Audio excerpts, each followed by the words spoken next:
92.9 FM, W225DL, 1590 AM, Cherryville, Gastonia, Kings Mountain. Online at www.ktcbroadcasting.com. I'm Calvin Hastings, and I would like to invite you to join myself along with Captain Ron as we broadcast live this Saturday during Small Town Christmas in downtown Fallston. We'll be there from 9 a.m. to 3 p.m. on Main Street next to Jumpin' Jeds and Cool Cycles. We'll be playing Christmas music up and down Main Street all day long. And come by our booth and register to win some great prizes too. There will be wagon rides, food trucks, hourly drawings, live music, and of course, Santa Claus. This year's event brought to you in part by Back Road Pickers, Jan's Restaurant, the Fallston Community Mart, Camacho's Mini Farm Acres, Wright's Jewelry, Tops Pizza and Pasta, Whitetail Properties, Above the Bar Dance and Gymnastics Academy, Cool Cycle, Jumpin' Jets, DeRisi Power Sports, Oliver's Hardware and Garden Center, Wild Bird Treasurers, Parker Family Feed, JB Drone Solutions, the Stamey Tysinger Funeral Home, and the Town of Fallston. Small Town Christmas this Saturday, November 22nd, 9 a.m. to 3 p.m. in beautiful downtown Fallston. This year's event in memory of Doris Weaver. Some people say there are doers, and there are dreamers. But what's wrong with a little dreaming, especially when it's shared? With hard work, little dreams grow into big ones. At Kubota, we know that your work never stops, and we're inspired by those who dream. But our equipment is built for dreamers and doers, like you. Kubota, built for those who do. Your Kubota dealer is Parker Farm Service, 126 Bessie Drive, Kings Mountain. Go! We're going down to the Honda shop. I'll tell you what we're gonna do. Get on your Honda and ride red during the Ride Red Summer Sales event at Honda Motorcycles in Shelby. For over 45 years, Honda Motorcycles of Shelby has been serving this area with sales, parts, and service. And now get low-rate financing during the Honda Ride Red Sales event. Use your bonus bucks on accessories, a down payment, or the Honda Care Protection Plan during the Ride Red Summer Sales event. Going on now at Honda Motorcycles of Shelby, 4402 East Dixon Boulevard. Online at HondaMotorcyclesofShelby.com. You've got to check this out. The Lithia Creek Tavern at the Lincoln Country Club in Lincoln has all your favorite beverages, along with some great food, all kinds of sandwiches, and check out their weekly specials. They're open Monday through Friday, 10 a.m. till 9 p.m., 8 a.m. till 9 p.m. on weekends. Book your event at the Lincoln Country Club. And for tea times, call the Pro Shop at 704-735-1382. The Lincoln Country Club and Lithia Creek Tavern, both at 2052 Country Club Road in Lincoln. Like them on Facebook, too.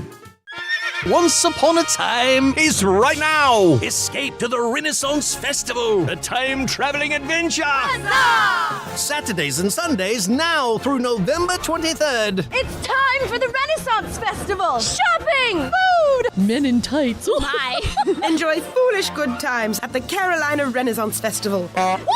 Time travel to a land of legend. Jousting knights, mermaids, fairies, dragons. Oh my. Join the damsels and brave knights at the Carolina Renaissance Festival. Eat, drink, be merry at the Renaissance Festival. Presented by Pepsi. Tickets limited while supplies last. Online only at renfestinfo.com. Don't miss the jousting, feasting, and jesting at the Carolina Renaissance Festival. It's a royal blast. Save $26 with 2 adult tickets opening weekend, with coupons available at participating Chick-fil-A locations while supplies last. All across the Tar Heel State. Tar Heels on the run. Trimble to the cup, layup, counted in the foul. This is Carolina basketball. Long rainbow three, nothing but net from the rookie. Out to Trimble. He'll try another triple. Counted. The home of the 6-time national champions. Drives and hammers it home. Hello, young fella. This is your radio home for the Tar Heels. On Carolina Country WCSL and on The Boss WOHS. Right here in Raleigh, where basketball's law, Wolfpack supporters go crazy every fall. When the pack runs on the court, you hear a mighty roar. You'd think the roof was caving in every time the Wolfpack scores. Why don't you meet me in the Wolfpack Den. We'll all have lots of fun watching our team win. No doubt about it. Listen close, my friend. I feel sorry for any team that comes to the Wolfpack Den. Why don't you meet me in the Wolfpack Den? We'll all have lots of fun watching our team win. No doubt about it. Listen close, my friend.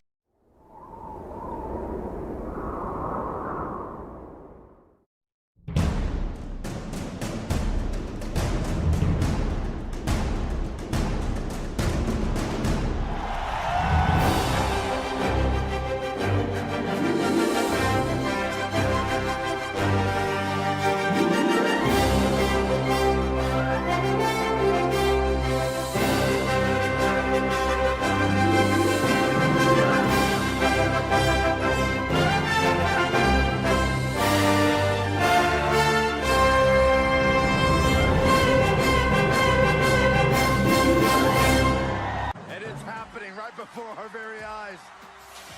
The following contest is scheduled for one fall.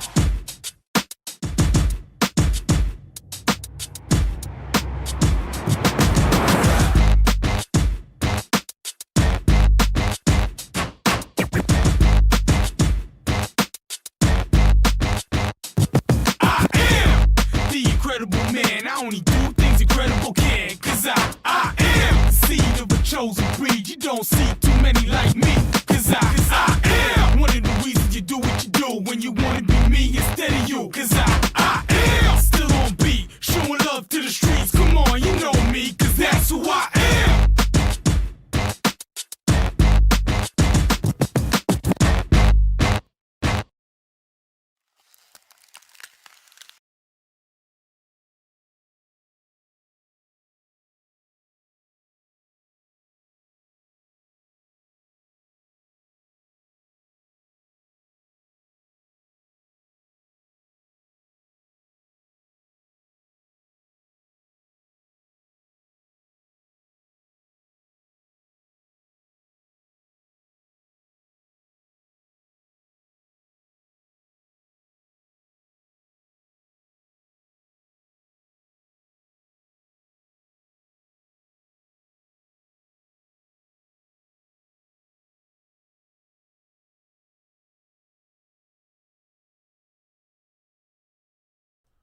What about you, Chip?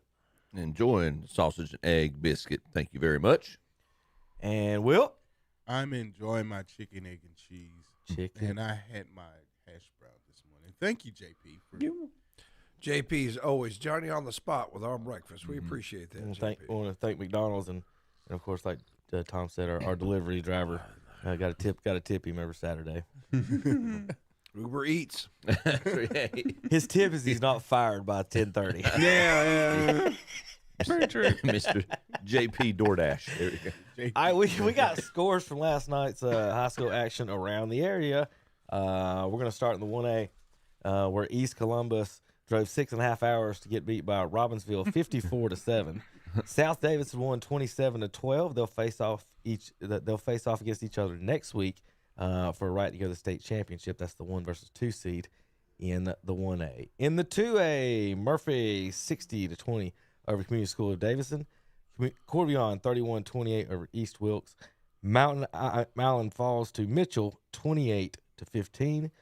Mitchell will face Star Mount next week. We'll go to Star Mount, who won 35-0 over Stanley. All right, we'll just go by the A's and just keep going. All right, Chip, you take the 3. All right, 3 A's. We got Lincolnton defeating Mountain Heritage 37-36. They get a home game next week. They will host Kevin's favorite mascot, the West Davidson Dragons, who defeat North Stanley 23-21.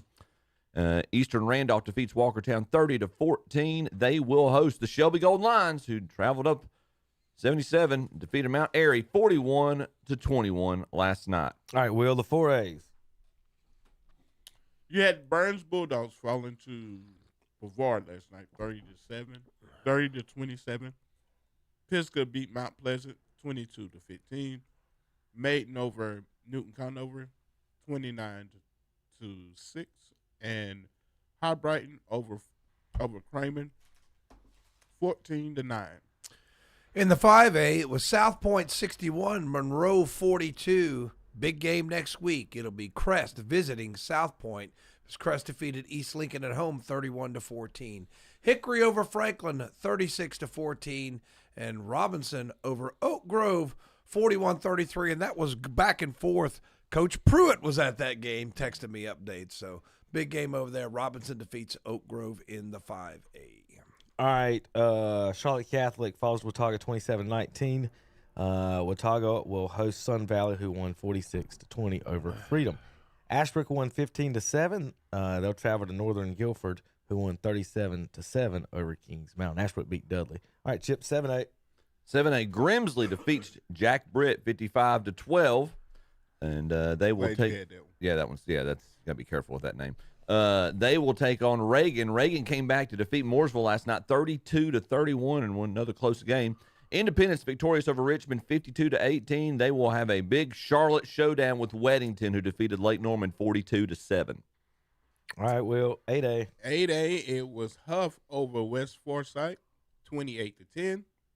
And West Charlotte over Myers Park, 34-21.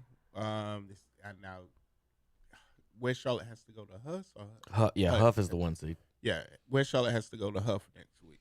All right, folks, there's your scores from last night. And, Tom, I didn't even think about it. We didn't hear from you guys last night. Thank you. I was curious. Well, Tom was driving the bus. So, you want to give us a little update or synopsis on what happened with the Bulldogs last night? Yeah, Thompson win for Brevard. He's a dynamic athlete. Two 13-yard touchdown receptions and a kickoff return for a touchdown. So he kind of was their star last night. Our star, Max Davis, 4 touchdowns, had 90 yards on the ground. Wells, I think had equal carries. I think both of them had maybe 14 carries. And Wells had 93 yards on the ground. But it was back and forth all night, and each team had an answer for the other. And each team made a mistake that led to a touchdown for the other team, but then the other team would respond. It was just like back and forth, and nobody could fully seize the momentum. Had Brevard on a 3-and-out, face mask penalty. They go down and score. Brevard looks like they're going to go down and score again. They fumble. Burns scoops up the fumble, drives down about 52 yards, scores a touchdown. But it was just back and forth. It was just two evenly matched teams. And in the end, on that last possession, once Brevard scored the go-ahead touchdown, just couldn't sustain a drive, just couldn't get it going. 4th down, they tried a long pass, just wasn't there, overthrown, incomplete. But this is a great football game. You know what a playoff game should be. We shouldn't see these 58-6 playoff games. It was back and forth, and proud of our guys. Great season, and I would like to say thank you to Brevard High School. They were first class. Invited us in the box. That's encouraging. Gave us a spot, fed us, didn't say a word to us the whole time, and just understand that road media, I'm not going to go in there and trash your players and trash your coaches. We just call the game. We're not in there to start any trouble. And all of them were just as cordial as they could be to us, and we just appreciate Brevard High School for accommodating us last night. That's good to hear, Tom. Yeah. Looking forward to next season. What are the Bulldogs lose and / have coming back? Well, Dixon is graduating as the quarterback. So again, Burns will be looking for that quarterback. But you got Jorian Ussery coming back. He's a sophomore. You got Max Davis will be a senior next year. You got Wells will be a senior next year on the other side of the ball. You got people like Armani Littlejohn. He's coming back. He led the team in tackles for loss. Nate Wilson, big defensive lineman. He's coming back next year.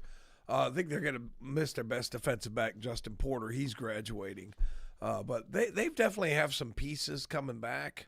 They're going to lose Jade Munger on the offensive line, but like Jesse Bryant's coming back. Bo Harrell's coming back.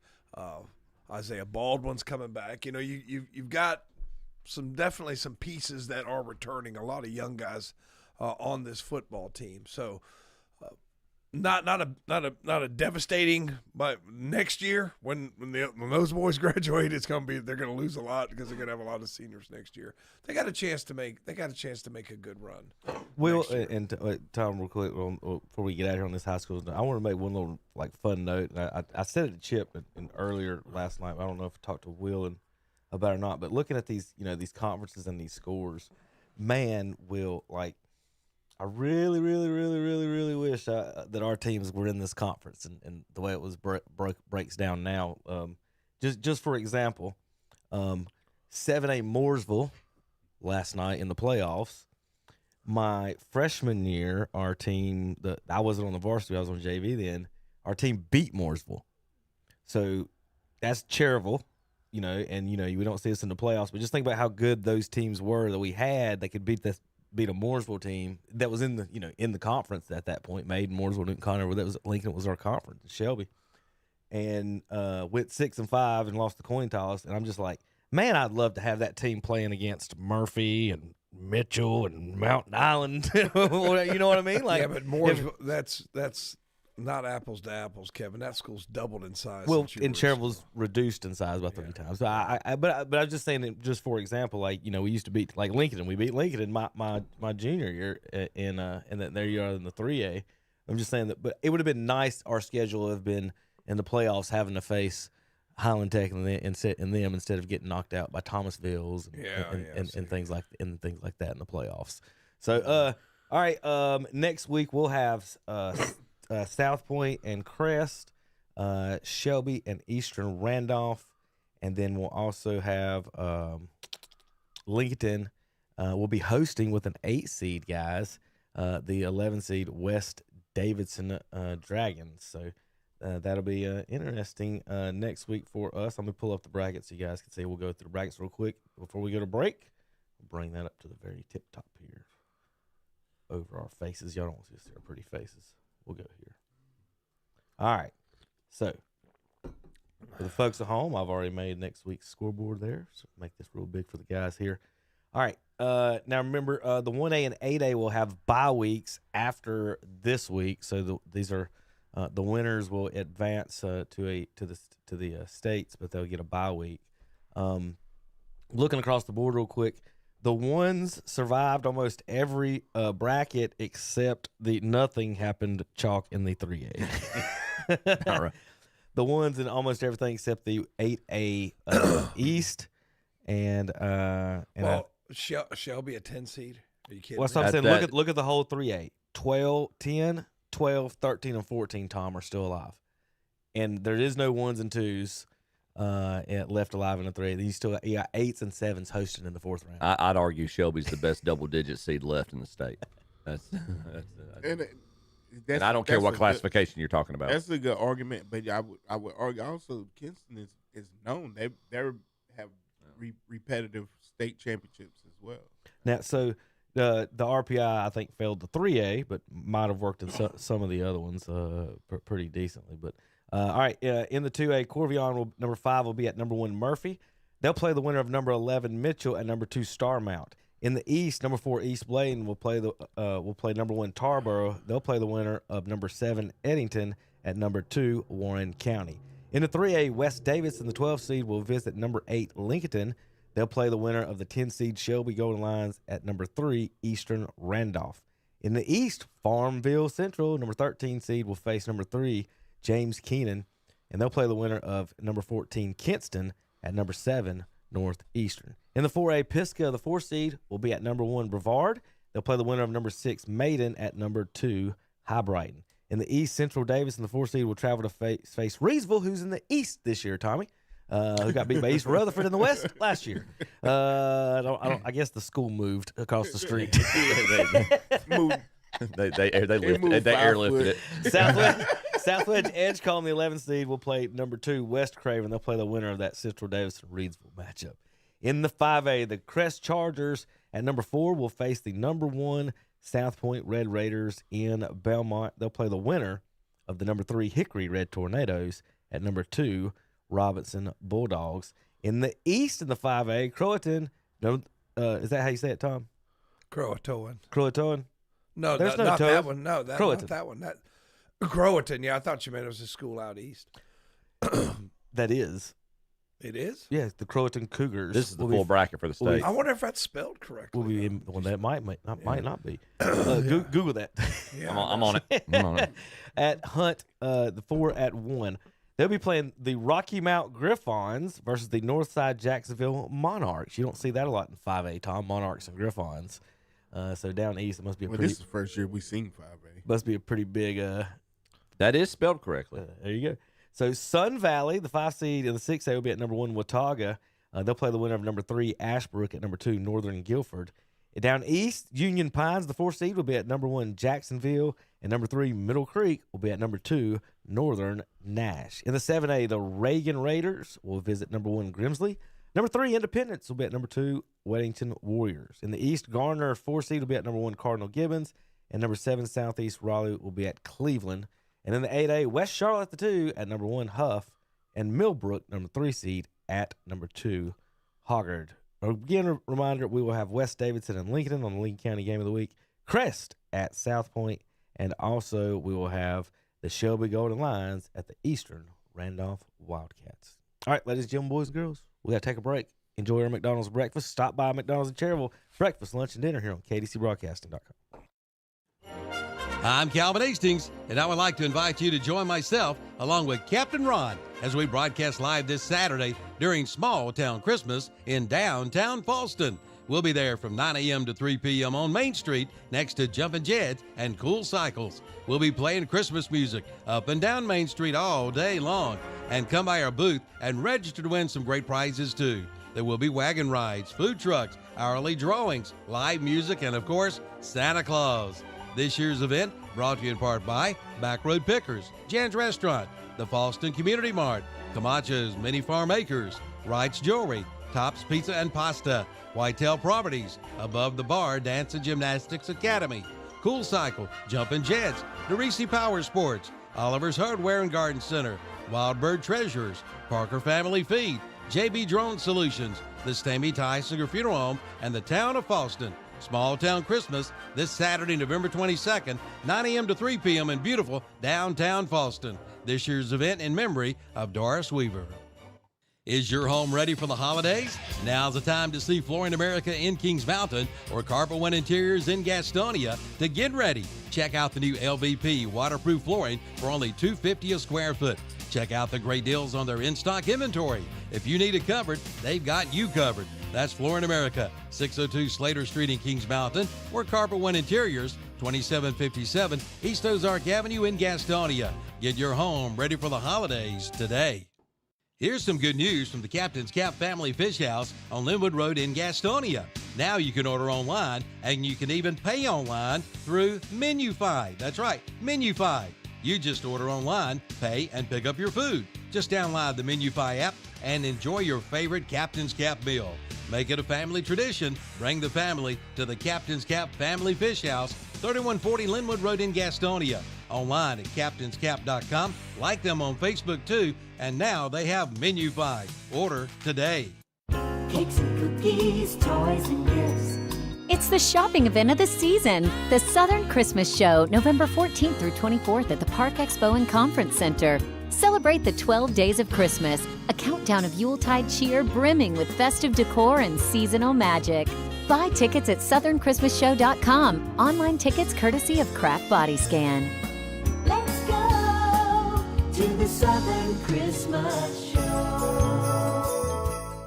Someone will once again win our $1,000 Christmas shopping spree, and it could be you.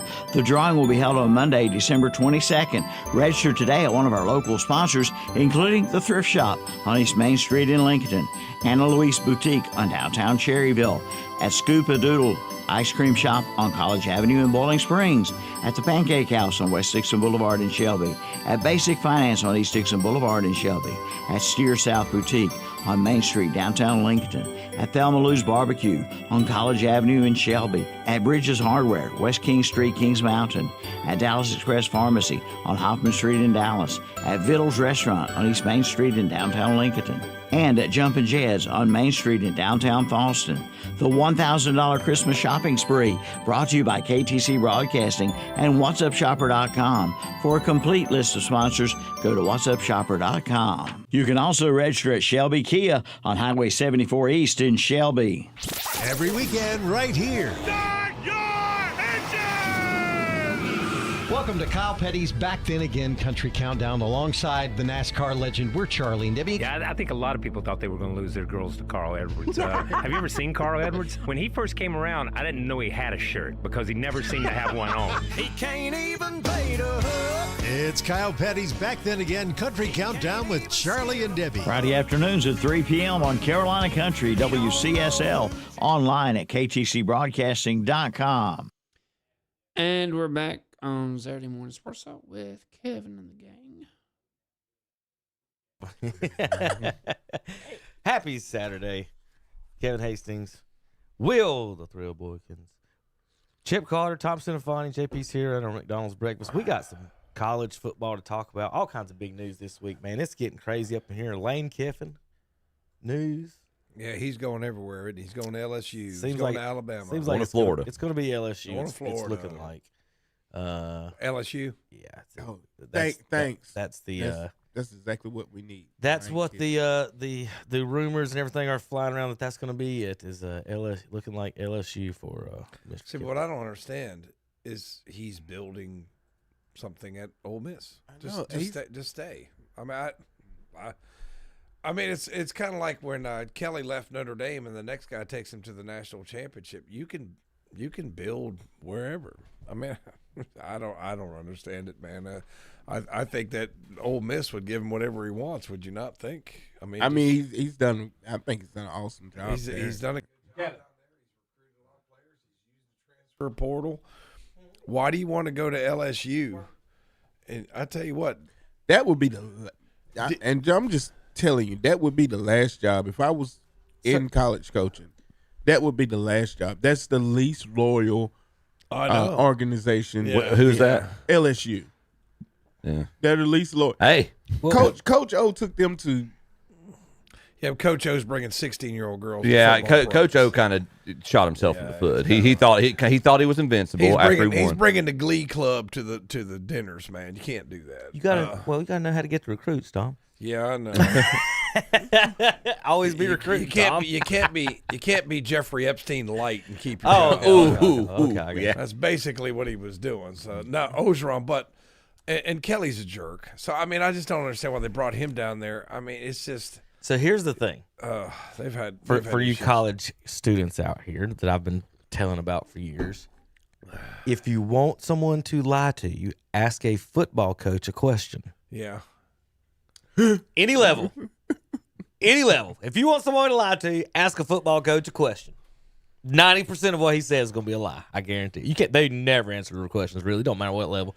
And the thing is, we see this the Drinkowitz thing that they're like throwing his name and stuff, but nobody really wants him. And the Missouri people are like, well, they're worried they're going to lose him. I'm like, y'all really understand. As soon as he gets $500 more bucks than what you were going to give him, he's out of there. Yeah. Like a lot of these coaches are doing that. So, like Tom said, like if you're a kid, you're an athlete, whatever, and Lane Kiffin comes to you and they preach, the whole staying at the university and all this stuff. Like, how do you believe any word that any of them says ever?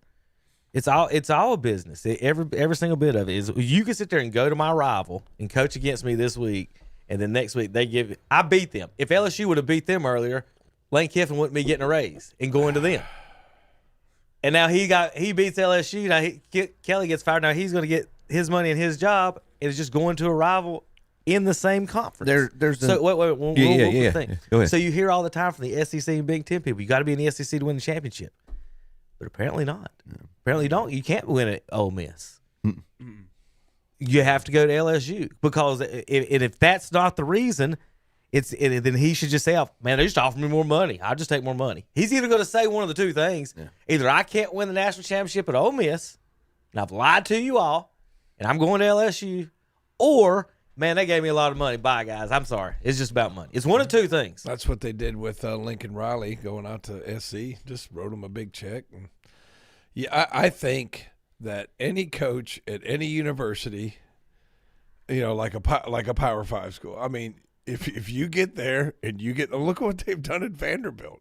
I just think if you go there and you get the guys there, I don't think you have to be at a particular school anymore. Or Indiana. I don't think in Indiana. Great example. Indiana, Vanderbilt. These teams are doing great this year because they got a guy who can get the guys. Maybe that's all it is. Maybe not Carolina. Maybe not Carolina. I promise you that situation at Carolina is going to be way different. There's a sideshow going along with that. I guarantee. No, seriously though, if you get one of those guys to go to Carolina who could change the culture, if you're going to tell me that if you're going to tell me if Signetti doesn't go to Carolina and he brings all his JMU guys, right? That it's not Carolina that's in the top 10 instead of Indiana? I guarantee you it is. Belichick changed the culture. Just don't know if it was for the better or not. No. They get that Saudi money. It's about to change it even quicker. I'm finna tell you. It's going to be a whole new world at Carolina next year. Everybody's looking down on him because his first season is horrible. Have you seen the sideshow Bob antics is horrible. But they're not getting rid of him. Yeah. He's putting a program together. He's going to have a great program. All right, so it's bowl championship season time. So now we get to talk about who's right, who's wrong. Our big losses count. Does it matter with the name of the school, or does it matter to their resume? And this has been the college football thing for years, and where the rankings and the committees are part of problems. And people like me, who want automatic qualifiers for everything, are the ones that the traditional college football fans absolutely hate. Because we want the group of 5 in. Some of these folks do not want the group of 5 in. We said last week, Paul Feinbaum said it'd be an abomination or whatever if one of these teams got in. And I made a point like App beat Michigan, at Texas A&M, at Carolina, at Carolina. Right. So what? I don't see what they're saying in that argument one bit. The best group of 5 teams should have a chance. And it's like. We made the point of the Panthers winning their division at 7-9 and 7-9. Mm-hmm. It happened. The Arizona Cardinals won the division like that one time. So we're gonna talk about biases and everything all day. They're talking about the Notre Dame Miami thing, and should both of them be in over Alabama? My thing would be no more than 3 teams per conference should be a limit, a max is what I think. And then I also think that both teams will make your state championship. Your conference championship should be automatic qualifiers. Yes.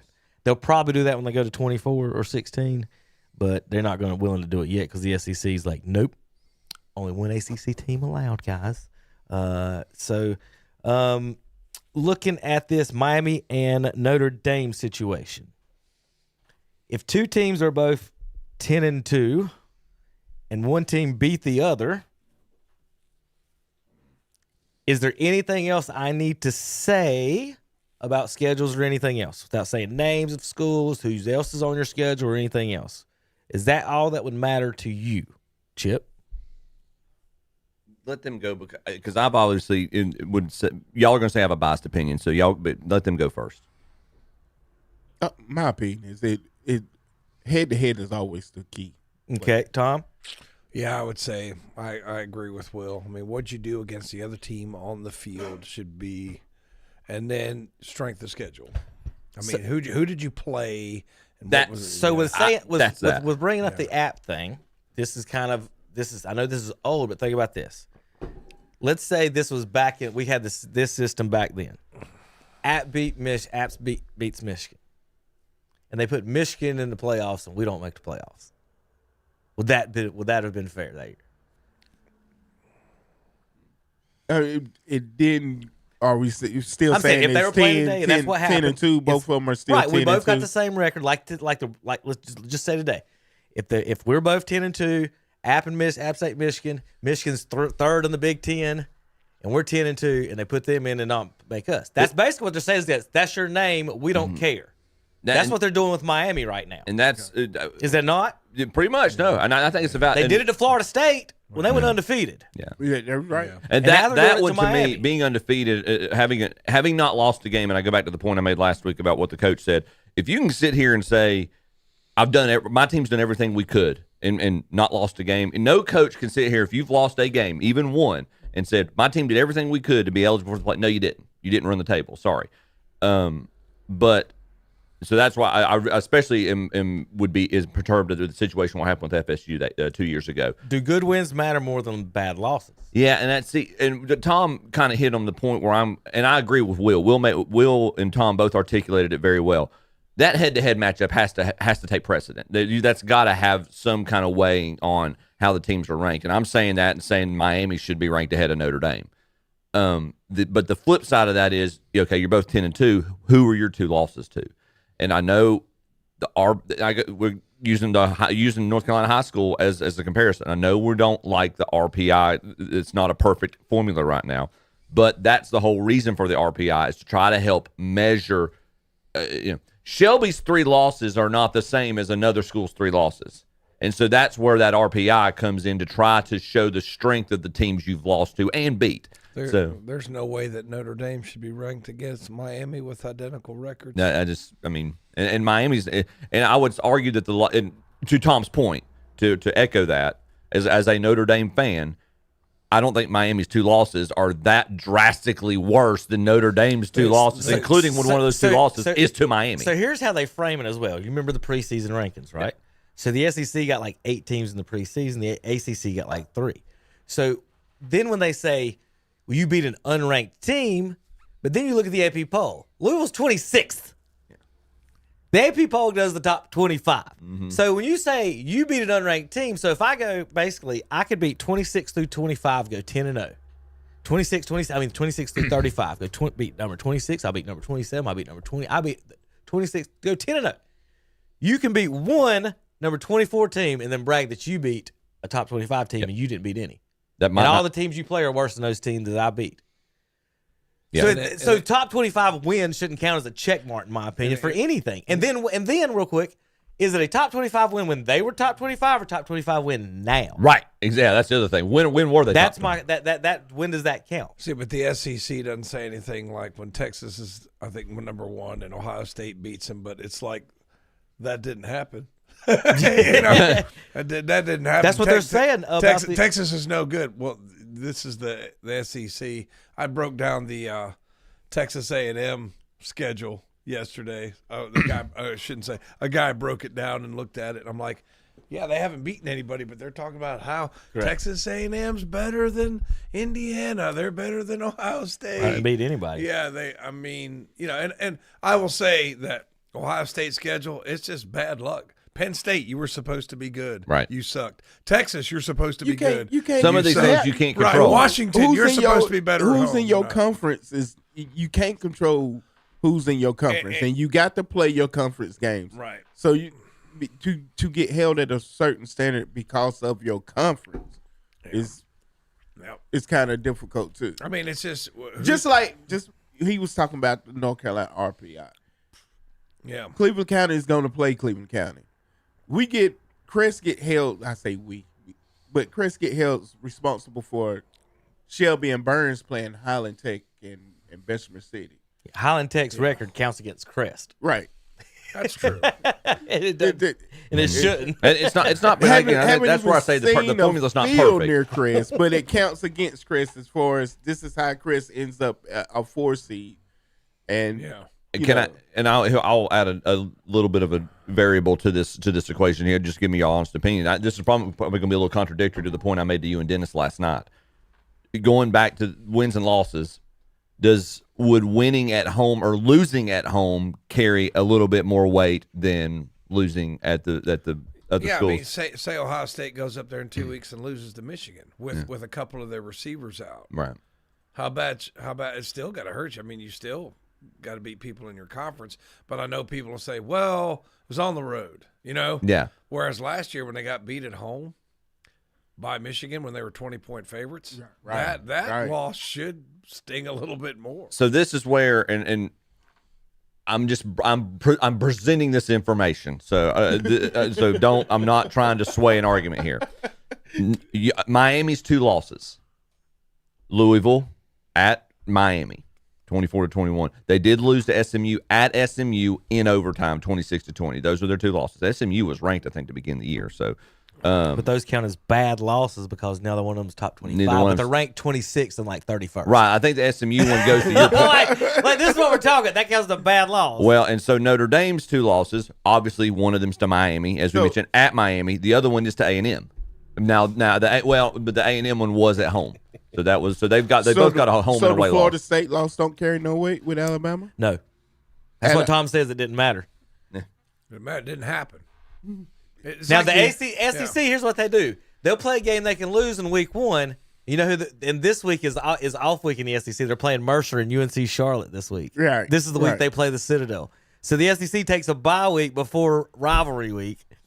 But so because if they lose now, it'd be more important later in the season because that's the way they do it. You lost later in the season, Tom. You're not as good as you are now. Now it's my opinion. Now here's remember it was one of the, probably the no. I'll come back to him. Go ahead, Chip. Well, I just and this we touched on this too, and this kind of goes either way. Notre Dame, to be fair, I think we alluded to this last week. We're not going to poo-poo their schedule.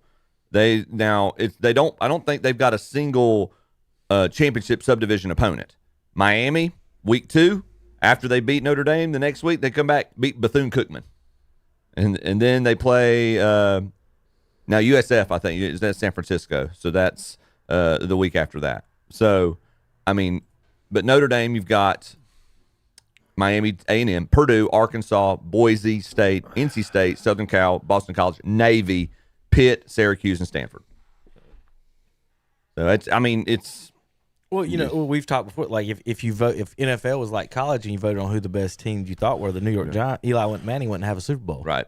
Exactly. This is true. We wouldn't have voted him in the top Final Four. Yeah. Their team. This is true. Well, like Jeff Hostetler and probably wouldn't have won the Super Bowl. The Patriots might not have with Bledsoe getting hurt or whatever. The point you can take all these different variables, and this goes back to the point, Will, that you made initially when Kevin asked the question. You can take all these points, counterpoints with Notre Dame and Miami back and forth, and you can build an argument either way. Ultimately, which team beat the other team on the field? And I think that's got to weigh. Well, here's the thing. If it was, let's go back to Michigan, App State. Yep. If Michigan beat App State and they're both 10-2, is there an argument that Michigan should be in? No. But if App State beats Michigan and they're both 10-2, now there's an argument. And that's what I mean by the name thing. Yeah. Notre Dame. If it wasn't Notre Dame, let's say it was Indiana. Syracuse. Yeah. I got you. Would the argument have been head-to-head? Yeah, it's head-to-head. Y'all beat Syracuse. You definitely in. Yeah. Yeah. I mean, that's justified. Right? If Syracuse was 10-2 and Miami had beat them, the argument wouldn't be, they'd be head-to-head, right? It wouldn't be, well, no, you guys lost to so-and-so. No, we beat Syracuse. Right. But because it's Notre Dame, like Tom said, now we're arguing about who's got the prettier loss. Like Alabama's loss doesn't count against Florida State. Texas' loss doesn't count against Ohio State because it's a pretty loss. Pretty loss. Don't forget, Syracuse ain't got their own network like Notre Dame does, right? Got the Notre Dame network, got the Notre Dame fans, got all that money. I think it should be called NDC. Yeah, got all the all the Chip Carters putting their money in those collection baskets every week. That's what my money does not go to the University of Notre Dame. That's what you think. That's what you think. That's what you think. Jeremiah Love just got a check the other day. We support real. What do you think our broadcast rights go to?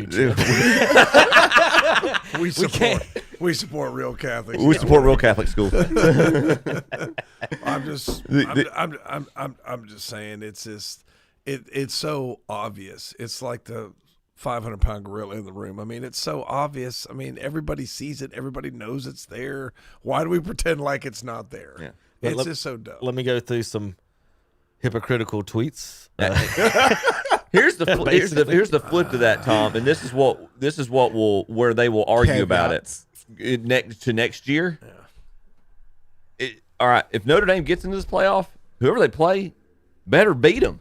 They better not end up in the national championship game like they did last year. Well, no, the same people said TCU shouldn't be in it, and then they smoked everybody. And then they got smoked by Georgia, and then they turned around and said, oh, yeah, they shouldn't have been in it. They shouldn't have been in the first place. After we already won the playoff game. Yeah. Then they said they shouldn't have been. They're good until they're not.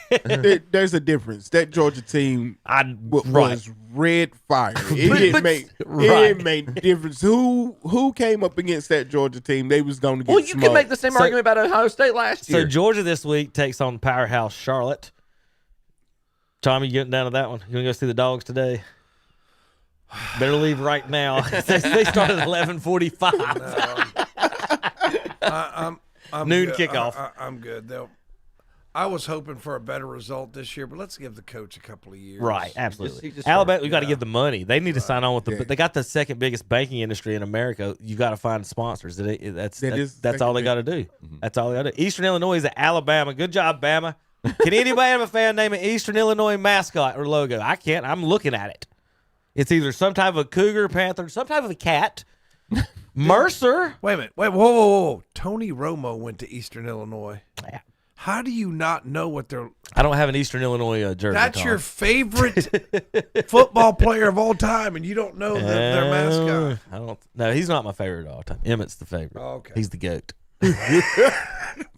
I might say, and Too Tall Jones might be number 2. I cried when he retired. I'm finna say. Well, I'm lying about all that, Tom. Because Herschel Walker was my favorite. Really? He was. Yeah. I was a Minnesota Vikings fan for 2 years when Herschel got traded. Mm-hmm. And then I saw Emmitt Smith run, and I was like, holy crap, that dude's awesome. Like, seriously, like, it changed my mind immediately how good. Just watching Emmitt run. But you couldn't really appreciate how. Yeah, that's what I said. You couldn't really appreciate how good I myself was not of course, was not a Cowboy fan, but I was amazed at the Cowboys line that was in front of Emmitt. We'll talk about that later. I'm Hold on a I'm second. blow up that lie later. Hold on a second. Eastern Illinois' mascot is the Panther. There we go. What is the Panther's name? Will, guess the name of the Panther. Of the mascot? The mascot. What's the name of the mascot? Romo. You guys are so lame. You say the same thing as the other guy. Chip. I know the answer, Tom. I Oh, can't, you know the answer. I can't answer. Okay, you would say Pete the Panther. I said Patsy. Pat. Something with a P. Billy. T'Challa. Billy the Panther. Billy. It's just Billy. Who knows a Panther named Billy? Paul the Panther. Pete the Panther. T'Challa, the Black Pierre. What's the Panther's name? George. Was he originally? Was he originally like a live panther? And they named he was. I would say Or was Pete. the first guy who wore the Paul, costume named Billy? Pete, Paul, Prince the Panther, something. Pierre. Pierre. That works. Pierre works too. It's like, who names a panther Billy? What's your Panther's name, Jim? What's your panther's name, Bob? Sir, I bet Sir Purr's real name. You're gonna be shocked when we look it up and it's Billy Johnson. What's his name? Billy. His name's Tom. Tom's Panther. Well, that would be more. That would be more casual than Billy. Well, the South Carolina Gamecocks coach who says they're going to be playing a national championship soon are 3-7, going against 6-4 Coastal. This would be. Does he get fired if he loses to Coastal? And then Western Kentucky visits the LSU, the Western Kentucky Blobs visit the LSU Tigers this week. So there's your SEC schedule. You know what I'm talking about if you've seen their mascot. It is a blob. It is a blob. Let's see. This is what. We're going to talk about Carolina here in just a minute. That's going to be real fun. How about Tom? If I'd have showed you this picture in August, would you tell me I was on drugs? Nope. Would you say this is AI? I want to. James Franklin holding a Virginia Tech flag. Now, did he get the job Yeah. yet? Yeah. Oh, yeah. He got over $40 million for 5 years. Now, would you take your $50 million buyout, Tom, and not work? Or would you rather go to Blacksburg, Virginia, and be a football coach for the next 4 years? He loves it. It's in their blood, Kevin. They just do it.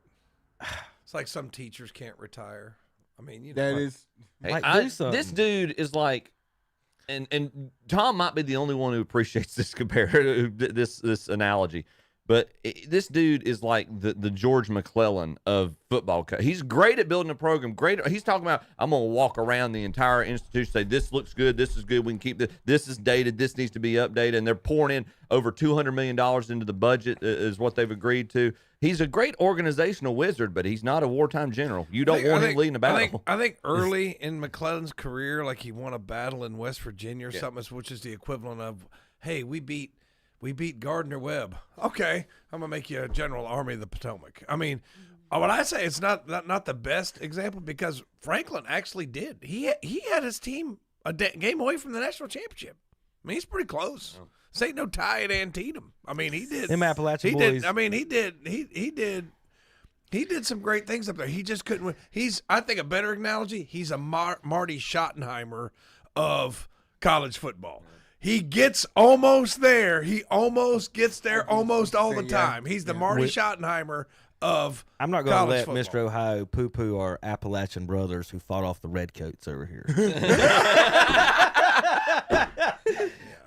Come on over into the West Virginia woods and see how those Redcoats do you, boys. Yeah. All right. Yeah. Speaking of West Virginia, they signed a Blue Star recruit.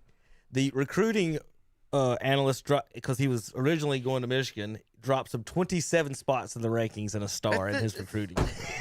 All because he signed with West Virginia instead of Michigan. That doesn't happen to me when I play NCAA on the PlayStation. No, we talked about that last week, that there's some shadiness going on in the recruiting trails. How about this? Oklahoma, if he's listening, has only beaten Missouri one time. I wasn't even thinking about it, but now you got me thinking about it. Has only beat him one time in the last 15 years. The Tigers lead the Sooners in virtually every statistical head-to-head category over this time frame. Oklahoma has lost the #1 ranking twice to the Missouri Tigers. So be ready. Be ready today, Mr. Potter. Mr. Potter. How about when the wind comes from down the plain? All right, get him to stop. He went on for 30 seconds last night. This isn't football. This is gambling in college sports, but I want to mention it because we might not get to basketball. LSU, had a 62-point spread. They tipped it in for a 63-point win at the end of the game. 62-point spread, Tom, and they cover it. You know what? By one. Kevin, I'm going to tell you. Kevin, I love you like a brother. I know you're a conspiracy theorist. Okay, and 62-point spread, Tom. No, but Kevin, I'm saying this isn't like what you're describing. I don't think is the fix. The fix are these prop bets. Those are the ones that are fixed. I think this is fixed because everybody in the world sees a 62-point spread. Who's not taking the under? But there's no way LSU covers 63, right? And then they do it by 1 point. But so all the bettors. I don't know who was betting on it before. But see, you need a collective effort to do something like that. It's a lot easier on the prop bets. It's like you know, just got to own the referees. All the mafia guy says you need one referee. It's like Clase throwing the ball in the dirt. That's so much easier to do than try to fix the entire outcome of the game. Right. So especially if you say, like, if Tom's a running back, all right, Tom under 63 yards rushing, and if I've got 59. I might just fall down for it. That old turf monster. Turf monster. It ain't a 14-point spread, Tom. Will, you understand what I'm talking about? Will understands what I'm talking about. 62. Why do you think it's easier to fix the outcome of the score of the game than it is a prop bet? I didn't say that. I didn't say that. But you are through your arguing. I'm saying you can make big. I didn't say it. No, I never said that would be easier. I said you can do that, and that's how the mafia's come out repeatedly and said that's how we do with the referees. We need this spread. We do already know that the Louisiana state government's involved in their athletics program. We already know that. Here's the most wins versus an opponent and being undefeated in college football. LSU is 22-0 against Louisiana, the actual Louisiana, the Raging Cajuns. Colorado's never beat USC, 17-0. How about the Raging Cajuns? Who's that mascot? First one to get it right. It's the Louisiana Monroe. I don't know. I'll let y'all guess. I'm talking about this guy. The Wildcat. Louisiana Monroe's beat somebody 13-0. All right, Texas A&M's 13-0 over Sam Houston. Appalachian State's 12-0 over Georgia State. Auburn is 12-0 over, that's Louisiana Monroe. And West Virginia is 12-0 over Marshall. Did y'all know that? Marshall has not ever beaten West Virginia. I did not. I didn't know that. Even when Randy Moss was there? Did not. Man. Randy. All right. They had never beaten him even when Leftwich was there? Yeah, Moss was only there like 1 year, wasn't he? Pennington? Chad Pennington was at Marshall? They didn't beat him that year either? Byron Leftwich. Leftwich was I just there? said it. Yeah. I've got a sorry, highlight. I got a highlight from Terry Reinhardt. Yes. He was on the punt team for that's not the right highlight. He was on the punt team for NC State last night, guys. Did you guys see this? No, I saw the score, but I hadn't seen the play. State win? I'm not sure. I don't care. They did. They did. that wasn't why I'll show you the highlight. I have no idea. We'll show it in a minute. I'm just playing with y'all. We'll find out in a minute. They did win. Okay. So the State's punting. For the folks on the radio, this show is live on YouTube. You can watch every Saturday. Watch what happens. Have y'all ever seen this? Play. Catches the punt. It's a short one. It hits a Florida State player on the helmet. It rolls backwards. Scramble for the ball. Who's got it? The punter. I think it's going to be the punter. The punter recovers the fumble. Tom, this will be your career highlight right here. With a touchdown. The fact that it rolled almost back to Right. the original. He kicked it at the 30. Let's see where it ends up at. It hits 24 in the head. Boom. It hits a Florida State player on the helmet. It rolls all the way back to the 40. That's a good. To the line of scrimmage. The line of scrimmage. So good job, Terry. That was a crappy punt. I think it was beautiful. He bullseye tailed it. Well, I was about to say, Tom. From the 40. Chip answered that like a golfer. Tom's like, that's a terrible shot. I'm like, I meant to hit it off the tree. Look where the punt. I mean, that's just when you skull when it gets up on the green. That's like what my dad says at the end of each hole. Boom. To the 33. It hit the guy at the 33. It hits 24.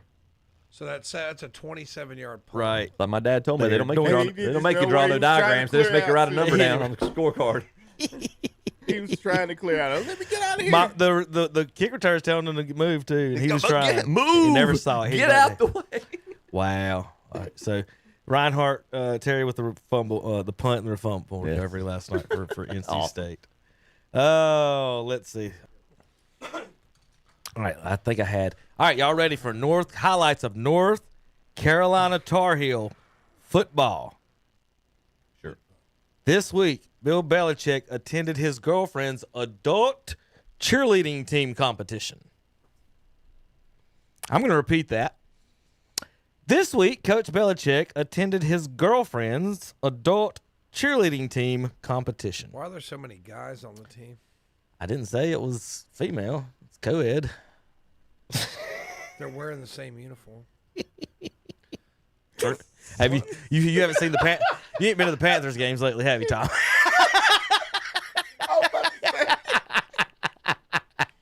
They at the Panthers games too, wearing the same uniform.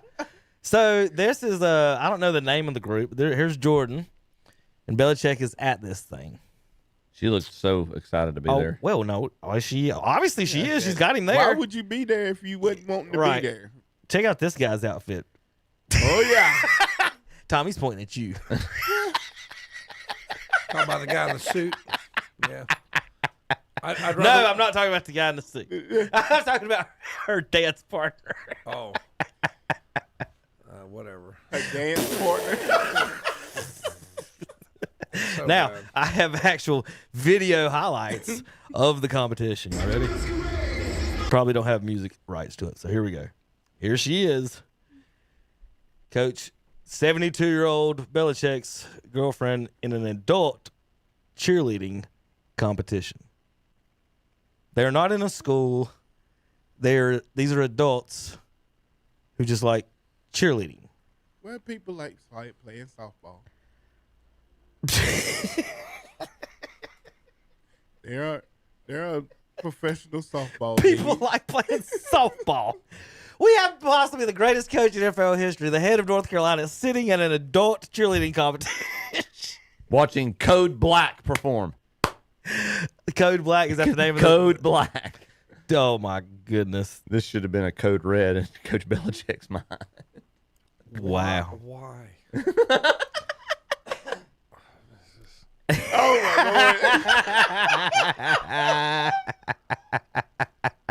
Oh, my Lord. What is it, Will? Yes, sir. JP. Man, if I ain't never seen a bunch of Packers fans in my life. Those are not Packers fans. Oh, I you're right. promise You're you. right, Will. You're right. Those are Tar Heel fans.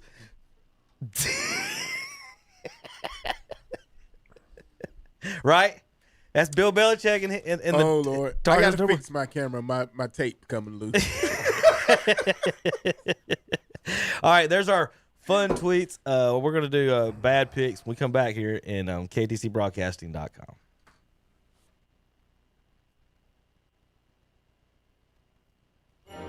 I'm Calvin Hastings, and I would like to invite you to join myself along with Captain Ron as we broadcast live this Saturday during Small Town Christmas in downtown Falston. We'll be there from 9 a.m. to 3 p.m. on Main Street next to Jumpin' Jets and Cool Cycles. We'll be playing Christmas music up and down Main Street all day long. And come by our booth and register to win some great prizes too. There will be wagon rides, food trucks, hourly drawings, live music, and of course, Santa Claus.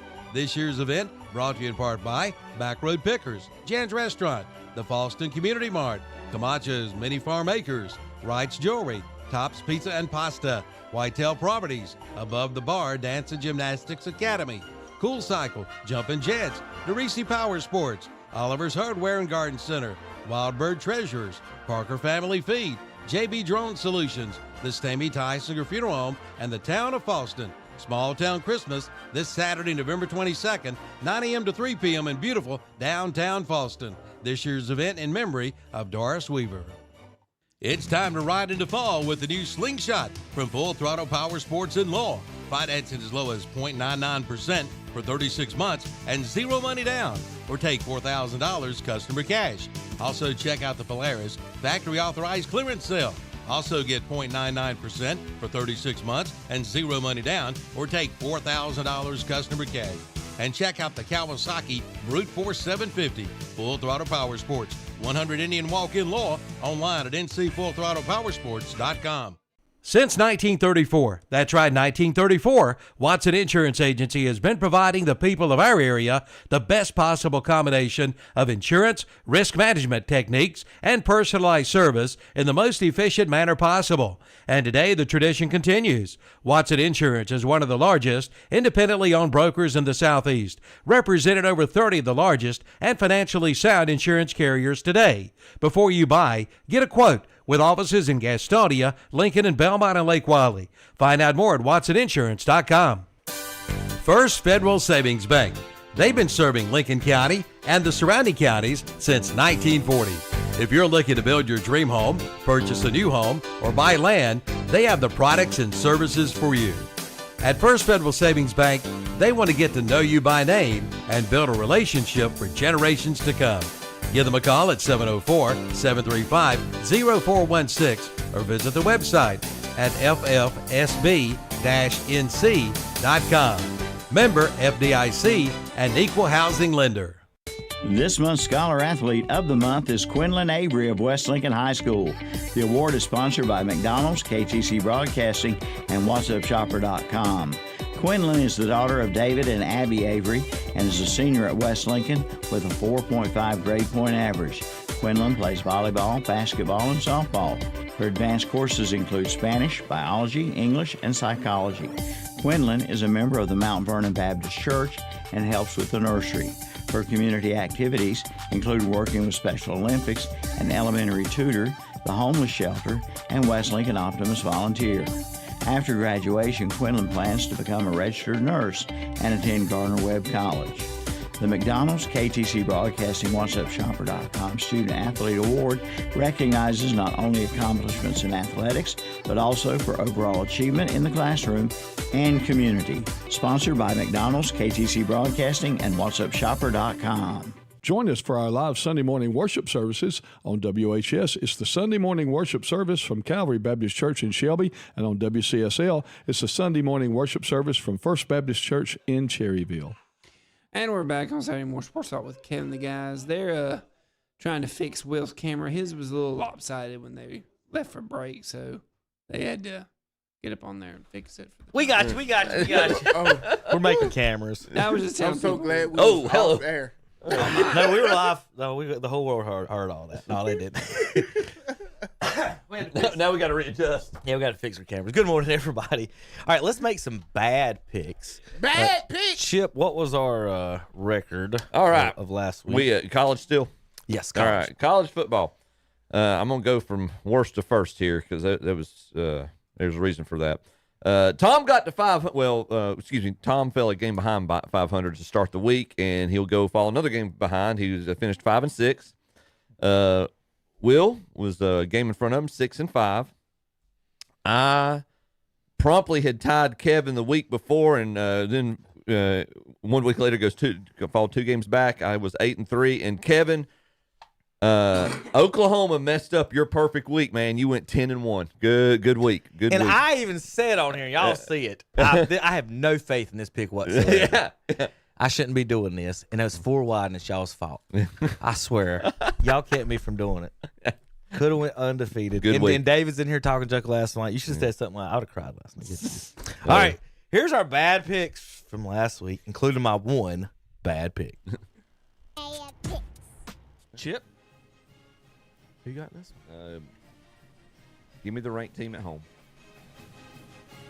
Tom. I would say it'd be too cold in Ohio for the Bearcats, but look at that, 65 degrees in Cincinnati. Pleasant day in Cincinnati, Ohio. WKRP in Cincinnati. That's what I'm picking. Baby, if you ever wonder. We're showing our age, man. The Wildcats defeat the Bearcats on WKRP 30-24 on the road. Bad picks. Oh, David Potter, don't hold it against me, man. But please prove me wrong. I'm picking Alabama. But come on, Sooners, win this game. But I'm picking Alabama. Tom? I'm about to get a text. Ty Simpson's pretty freaking good, man. Alabama at home. Well, as much as I hate Alabama, he's good, man. Ty Simpson's good, man. He's no Homer Simpson. He's no Homer. That's Paul Feinbaum. That's Paul on crack. We'll go cracked out Homer We'll go the Simpson. Crimson Tide as well for the win. Oh yes, all of our mojo here, 4 across the board. Come on, Sooners, prove us wrong. You bunch of chickens deserve to go 0 for 4. Boomer Sooner 23-21. Bad picks. Chip, you got the Trojans? No, I'm gonna go Iowa with the upset. You wonder why we escrow your paycheck. Waiting to the end of the year. Escrow your paycheck. Tom, who you got? I don't know how he's gonna troll me on being the one that's long with it with his pick. I don't take that. I mean, talk, but you just sit there in like awkward silence, like you're some kind of Buddhist monk meditating on it. Oh, let's go. I just don't like. I don't trust Iowa on the road. I don't trust USC stopping the run. This is a tough one. Come on, parents, get a win on the road. But those Iowa football players are going to go out to Southern California and see all them pretty 6-foot blonde girls. They might be too distracted to play football. 3 days later. 3 days later. Iowa. At least I fill the void of silence. It's like silence. If y'all don't think y'all are getting SpongeBob next week, y'all are getting SpongeBob. Like for 29 bucks. 3 days later. There you go. JP, just go back to your phone. That woke him up. We can stay here for 2.5 hours. He's like artificial intelligence. Somebody said the word SpongeBob. He said straight up and did the imitation. 3 days later. 3 days later. Bad picks. They just got beat by fake Forest, and then they can't. They're a prissy school. They can't beat the other prissy schools. So let's go Duke at home. Prissy, Virginia daintily defeats Prissy Duke 34-17. Bad picks. Tom, who you got? Let's go Baylor at home. The 2U's win 55-28 in Waco. Bad picks. Asking me to pick a game I don't know too much about. I do know that I'm going to Myrtle Beach later today, so let's go Myrtle Beach University for the win. Will. Costa. Southern Georgia wins 45-40 over the Fancy Chickens. Bad picks. Will. I'm taking Carolina. Demon Deacons win 28-12 over the Tar Heels. Bad picks. Will. August. Oregon State goes Will. Tulsa destroys the Beavers like a tornado ran through them by a score of 34-14. Those are some bad picks. Well, let's do it again. Let's do it again. All right. More bad picks. We're going to get there's nothing in the SEC to talk about. We usually do 10-point spreads. Texas A&M favored by 54 today. We got one SEC matchup, noon o'clock today. The Missouri Tigers, number 22, 6.5-point dogs at Oklahoma. Oklahoma, 52 degrees today in Norman. $25 is all it costs to see this game. Oklahoma's 8-2, 4-2 in the SEC, trying to get in that playoff spot. Tommy, start us off. Let's see, Oklahoma won last week, so it's like, okay, let's take Oklahoma. Yeah. You know, lay an egg at home. But quarterback's getting healthier. Oklahoma, don't let me down. Will. Missouri. Chip, who you got? Thank you for your Buddhist meditation over there. That's what he does, man. Let him think. I've been. At least I don't That's what ramble. you're supposed to do when everybody else is talking. I don't ramble to get to it. I don't take ramble. I explain things. I don't ramble. Chip. It's a talk show. Let's sit here in silence like that. David, I told you I'm going with him. Let's go Sooners. I hope I don't mess this up. Sooners with the win. Oklahoma. I was gonna. I don't know how to sing the song. Will was trying. Will, how does the song gosh. go? Oklahoma, where the wind comes shooting down the plane. See, if you poke the bear enough, he'll get to do what you need to do. That's gonna be cut next. No, but he stopped. Last night, he just kept going. We went into a break, him singing. Sooners for me as well. Everybody, I think. Let's see. Alabama's favored by 50. USC at Oregon. 8-2 Trojans. 10.5-point dogs in Eugene, Oregon. Now, this one's $128 for Autzen Stadium tickets. It is 46 degrees and cloudy in Duckville. Will, who you got in this one? Well, in Duckville, I guess it's going to be a game that I have to choose the Ducks because the Ducks are playing at home and, they wearing their bright green uniforms. That works. That's how I go 10-1 every week, Will. I'm 8-3 or better, baby. Chip, who you got? I'm not going into that kind of pontification, but I'm going with Oregon. Tom? I don't like SC's defense. Oregon at home. I agree with Will. USC's colors and uniforms are awful. They're just they need to upgrade at some point. Oregon, they got all that money in Southern California. They could totally have some cool uniforms at USC, but you got burgundy, burnt orange. We just cursed the Ducks. So I'm going Ducks at home as well. 4 across the board. Notre Dame's favored by 36.5 at Syracuse. We talked about that earlier. Yeah. Syracuse is not 8-2 on the year right now. How about Ooh. Look at these spreads in the SEC. What's going on here, Tom? This is weird. We got Texas and Vanderbilt against 2-8 Kentucky and 5-5 Kentucky and 2-8 Arkansas, and they're both only less than 10-point spreads here. Do y'all want to pick these? Is anybody going to go Arkansas or Kentucky in any of these? I'm gonna go Vandy. I'm going. Every time I pick against Vanderbilt, it bites me. So I'm going Vanderbilt. That's what I'm just saying. We'll pick them, but those spreads just don't seem right. I don't know. Like Texas is only favored by 8.5 at home against Arkansas. Yeah. We'll skip that one. All right. Okay. I gotta edit this. Tulane at Temple. This one I know y'all don't know nothing about, so this will be fair picking. I do know something about that. Tulane is carrying 3 players from Cleveland County. Okay. They're currently in the playoffs right now, actually. Oh, that's right. They're the Group of 5 representative for this week, aren't they? So that means they'll lay an egg and get beat today. Right. So who's from there? Who's from Cleveland County and Tulane, Will? I don't know. They're just from Cleveland County. Jack Hollifield. Okay. Santana. Hopper? Yes, Santana Hopper from Shelby. Transfers because they were at They Boone were and Virginia Tech. yeah. Is that where Lance is at?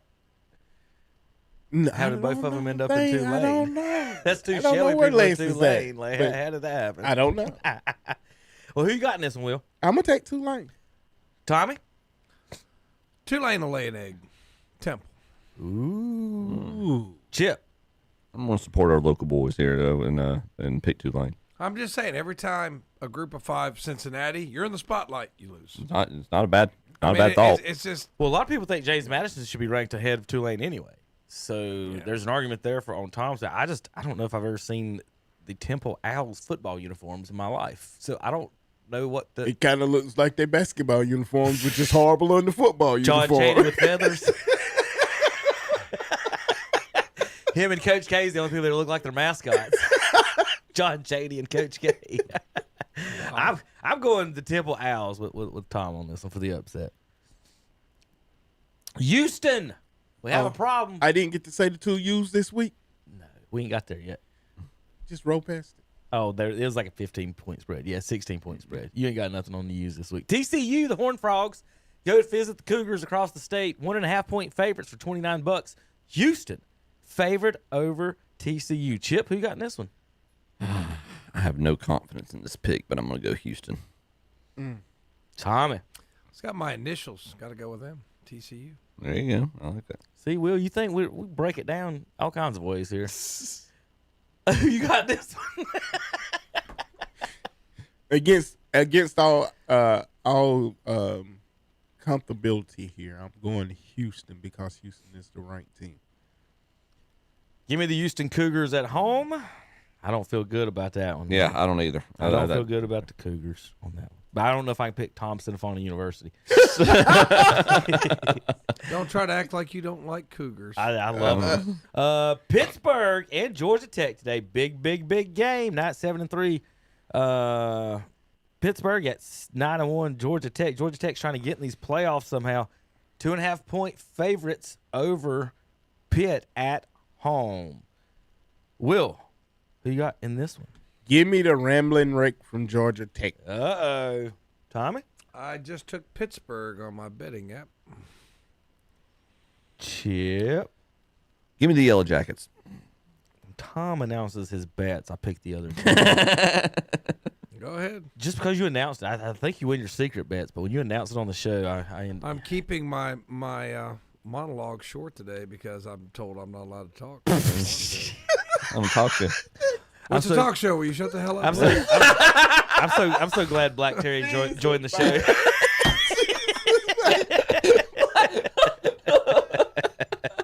Why's it got to put it like that? That's all I want to know. Why's he got to put it like that?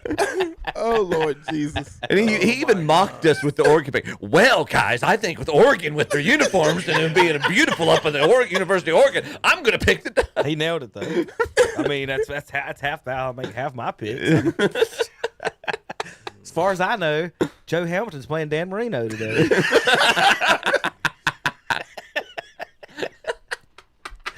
In the next game, we got Danny Warfel and T Martin. Peyton Manning? No, Peyton Manning's not as good as T Martin. I want the national champion. I want a good quarterback. I want T Martin. Wow. What, Chip? Peyton, he didn't even win an SEC championship, did he? No. I don't think Peyton won anything. In fact, the only thing Peyton did was sexually harass the training staff with his booty. He talked to him like Ace Ventura in the movie.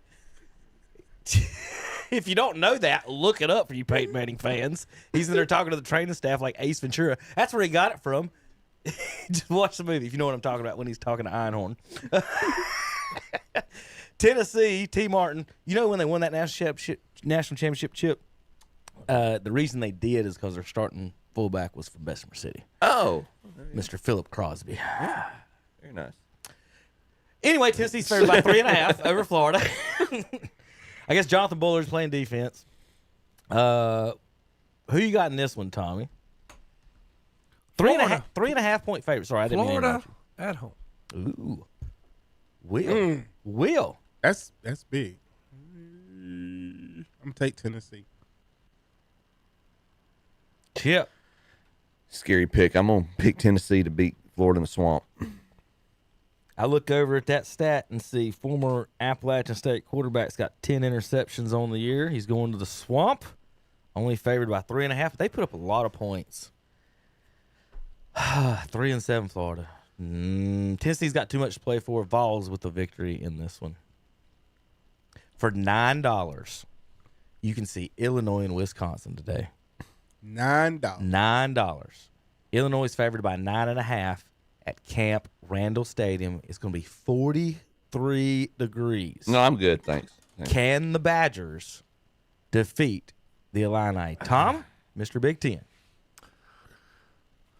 Let's go with Illinois there, because Wisconsin, their biggest wins at home over Washington, But I think Fickle's going to be on the Ohio State coaching staff next year. Will, who you got in this one? I'm taking the Fighting Illini. Chip? Kevin, I'm going to save you from having to ponder going 4 across the board. I'm going to go Wisconsin at home with the upset. There you go. I'm going to Illinois to win in that one. 1-6 is not a good. They don't play well on the road. Indiana, they got destroyed, but Wisconsin's not very good. They can't score. That Washington game, I think, was 13-10. Illinois can the Illinois can score, so I think Illinois. And Wisconsin's been really known in like the past years They haven't had a for their big offensive line and giving it. But they don't have a quarterback. When they don't have a running back they that's had a lot running of it. They've had a lot of injuries at quarterback, and just they're just not what they were. Well, BYU, the Cougars, at number 11, visit Cincinnati, who's 7-3. 9-1 at 7-3. Cougars only favored by 2.5. 43 degrees in Cincinnati, Ohio today. Will, who you got in this one? I'm going to take the Mormons. Chip. Same. Tom. Well, Cincinnati is at home. They've already got embarrassed. They don't have to play for anything anymore. The Cougars do. I think they're going to pound the Cougars.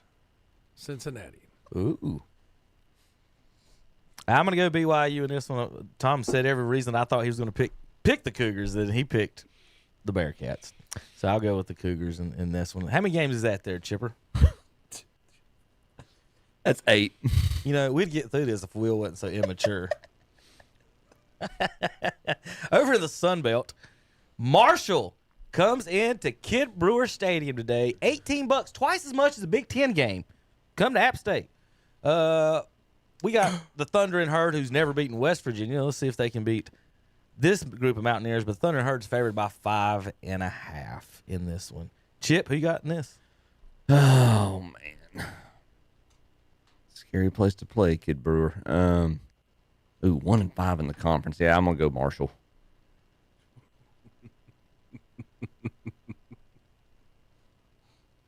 Will. I'm going to go Marshall. Tom. Oh, let's go App State at home. There's a guy named Del Rio, quarterbacking for Marshall, coming into Boone, North Carolina. Surely, he ain't going to beat us. Go Mountaineers. We squeak one by. We're terrible, but I was waiting for you to finish with that. I knew you were doing all that good stuff, and then I was waiting for him. Yeah, he's going to come out they're with not something good. crazy. They're not good. But hopefully, 5.5 point spread's close enough to win at home. It's 61 degrees in Boone today. That's why Del Rio. But in Ohio, it's 43 degrees. That's why Del Rio's going to be able to. Del Rio's had a nice day on the beach today. We need 2 more. I mean, dang. It's just I don't know. It's the money things is going to kill us. So that's we had our fun. We talked our smack. We'll get an upset here, everyone else. I don't know if we can do that anymore because of the money. Like Daniel Boone Inn's going to buy some recruits. Like, how many biscuits? Absolutely. How many biscuits we got to sell? To Have sign you a ate recruit? Daniel Buns in? I know. We maybe get some linemen up there. Get some big boys. Hey, come on up here. Hey, we gonna feed you like all a the family. girls are gonna be in Columbia coats. So you can have all the biscuits you want. Get some of those. Get some of the folks with the money over in Blowing Rock. And How about interviewing for his job today in Beaver Stadium? 40 degrees. Matt Rule trying to get hired. He ain't even gonna fly back with Nebraska after today. He's gonna beat Penn State. And the tickets, folks, are $6. oh wow, Before the season, if I told you Penn State would be hosting 7-3 Nebraska in Week 11, and you could get a ticket for $6, what would y'all think I would say? Y'all think I was crazy? Just Penn State's just falling all kinds of places. Penn State's favored in this game over Matt Rule, trying to win this game to be hired by him. It's such a weird game. This is just drama. There's a lot of variables. Tom, what you got in this? I took Nebraska. You think Rule? Yeah, they're not top 25 team. Never mind. Rule don't beat top 25 teams. I mean, I think Penn State guys. I mean, they really tried hard against Indiana. Had the game won. Had their back broken. Then by that, I mean, I listened to that play on the radio, and they were talking about the foot, and I'm still not sure if the foot was in. But still, I think that broke them for good. I mean, they're 1-6 in the conference. Chip, who you got? They got beat by Northwestern at home, Chip. Golly. Northwestern forced 5 turnovers against Michigan and lost the game, Chip. And they beat Penn State at home. I mean, they beat Penn State at Penn State. No way. Who Tom picked? He picked Nebraska. Give me Penn State. He feels too good about that. I'm going to. I'm going. Kevin, he's still doing it. Kevin, Will, what you got? How do you, Will? That's the How only do you reason I'm how do you picking. cause 5 How do you win the 5 the turnover battle 5-0 at home and lose? How does that happen? I'm not happy. And then they beat Penn State at Penn State, the team that had 5 turnovers at home. I mean, caused 5 turnovers, won the battle, still got beat by Michigan, went to Penn State and beat them. You're going to take Penn State? Who you got, Will? I'm going to take Penn State. Okay. Nittany Lion. We'll be playing Nittany Lion's fight song next week for Tom. No. All right, the last one. I got Penn State too. The last one. Somebody's gonna be eating crow next week. Have JP cook it up. We're gonna have JP cook it up for us. How about this? James Madison Lord trying to get in the playoffs. This spread's not 10, but this is a big game. They are hosting and being able to prove that they can beat a power, whatever they are, conference power 4 1/4. Washington State. Washington State for the Pac-12. There's only 2 of them in the Pac-12. Listen, I want to see the little guys get in. I want the college playoffs to be kind of like the NCAA basketball playoffs, like March Madness. I want to see some of the little guys get in. And I don't see a reason you being 4th or 5th in your conference getting over the best team in the group of 5. Like, I don't see that. Will, who you got in this one? James Madison. I'm going to take James Madison. Chip? Likewise, give me JMU. Tom, does the father of our Constitution win? Do you have any ill will with the father of our Constitution? Don't ask questions you don't want the answers to. Because I know he's got real bad intentions with Thomas Jefferson. Well, I mean, he was buddies with Thomas Jefferson. I think more of James Madison. I mean, he's such a little guy. When people would come to his house, like his wife would like twirl him around the side of him. That's what they say. He was a tiny dude. Yeah. It was not a very good presence. It's pretty bad when people come over and your wife like wrestles you around and throws you around. That's kind of. But I think I do think those uniforms are awesome. Yeah, I think that James Madison will get the win. He's even got it on a sleeve. I love this. Look at that. The sleeve goes with it. But it's kind of funny, man. I wonder how many people have You have to do actually. it. I wonder how many students at JMU have actually read the debate notes that he kept at the Constitutional Convention. I wonder if you went to JMU and did a poll. Probably 10%. Probably 5%. Whoever was in the right history class. I mean, those are going to be the history bus. That's going to do. Like Tom said, these teams get close and almost do it. These boys talk a lot of junk when they beat Apple one time. They can go straight to where. Let's go Washington State Cougars, baby. Cougars. Tear up that Constitution. He's always. I picked the Cougars, whatever the matchup is. I was 10 on you.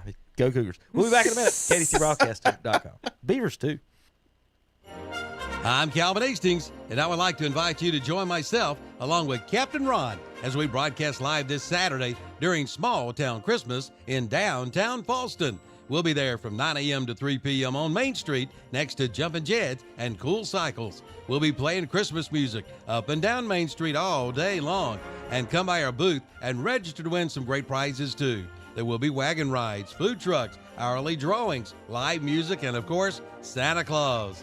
This year's event brought to you in part by Back Road Pickers, Jan's Restaurant, the Fallston Community Mart, Camacho's Mini Farm Acres, Wright's Jewelry, Tops Pizza and Pasta, Whitetail Properties, Above the Bar Dance and Gymnastics Academy, Cool Cycle, Jumpin' Jets, DeRisi Power Sports, Oliver's Hardware and Garden Center, Wild Bird Treasurers, Parker Family Feed, JB Drone Solutions, the Stamey Tysinger Funeral Home, and the Town of Fallston. Small Town Christmas this Saturday, November 22nd, 9 a.m. to 3 p.m. in beautiful downtown Fallston. This year's event in memory of Doris Weaver. The time is now, right now. Get to Today's Pro in Shelby and get ready for the cold winter weather ahead. Check out the line of gas logs. Today's Pro has a great selection to choose from. Plus, they'll install them in your home. And they offer great service, too. When the power goes out, your gas logs from Today's Pro will keep on burning. They do it all. Today's Pro, 1325 East Dixon Boulevard in Shelby. Open 9 to 5 Monday through Friday. Call 704-600-8393. Online at thetodayspro.com. Santa has brought not one, but two big truck sleighs of scratch and dented appliances to Hendrick Appliance and Mattress Center in Shelby. And with a wiggle of his nose, they were unloaded and priced to sell in their big showroom. Appliances by GE and Samsung. All appliances, refrigerators, washers, dryers, freezers, ranges, and more. And get a full 1-year factory warranty, too. Check them out today at Hendrick Appliance and Mattress Center, 1241 East Dixon Boulevard in Shelby. On the right going down, on the left coming up. Now's the time to get a great deal on the #1 selling compact tractor in the U.S.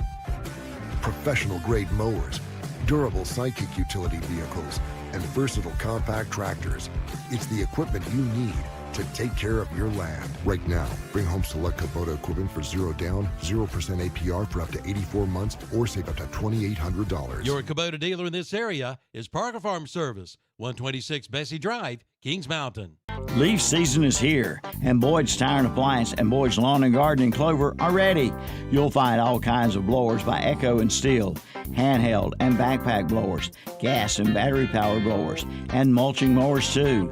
Make leaf season easy this year with a trip to Boyd Tire and Appliance in Clover, featuring famous Gravely and John Deere mowers, along with a complete parts and service department. And coming soon, a new shipment of John Deere toys for Christmas. Boyd's Tire and Appliance and Boyd's Lawn and Garden, both at 124 South Congress Street in downtown Clover, online at boydtire.net. There's no background music or sound effects in this commercial as to draw your attention. Maxwell B. Hamrick Insurance has a long tradition of meeting the insurance needs of its customers. Maxwell B. Hamrick continues offering you the best policy possible by insurers that are proven and trusted. Make sure to ask about the companies they work with when you talk with one of their certified agents. Maxwell B. Hamrick Insurance, 116 North Main Street, Boiling Springs, 1719 South Lafayette Street in Shelby, and MB Hamrick. INS.com. And we're back on Saturday Morning Sports Talk with Kevin and the gang. All right, welcome back. It's NFL time. It's NFL time. Fun tweets and more. Saying it's NFL time. That's gonna mean it's another segment of.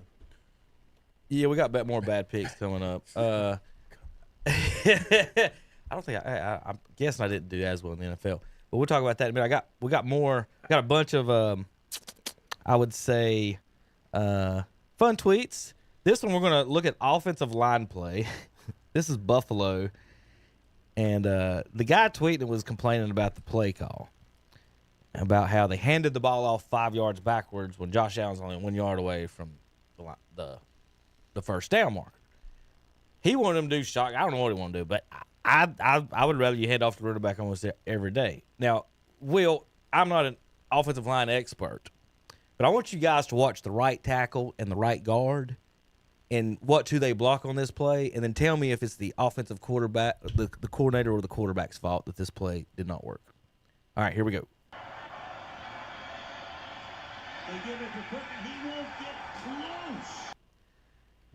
Now, let's go back. We'll start with the right tackle. Watch him block Casper the Ghost linebacker on this one. He blocked nobody.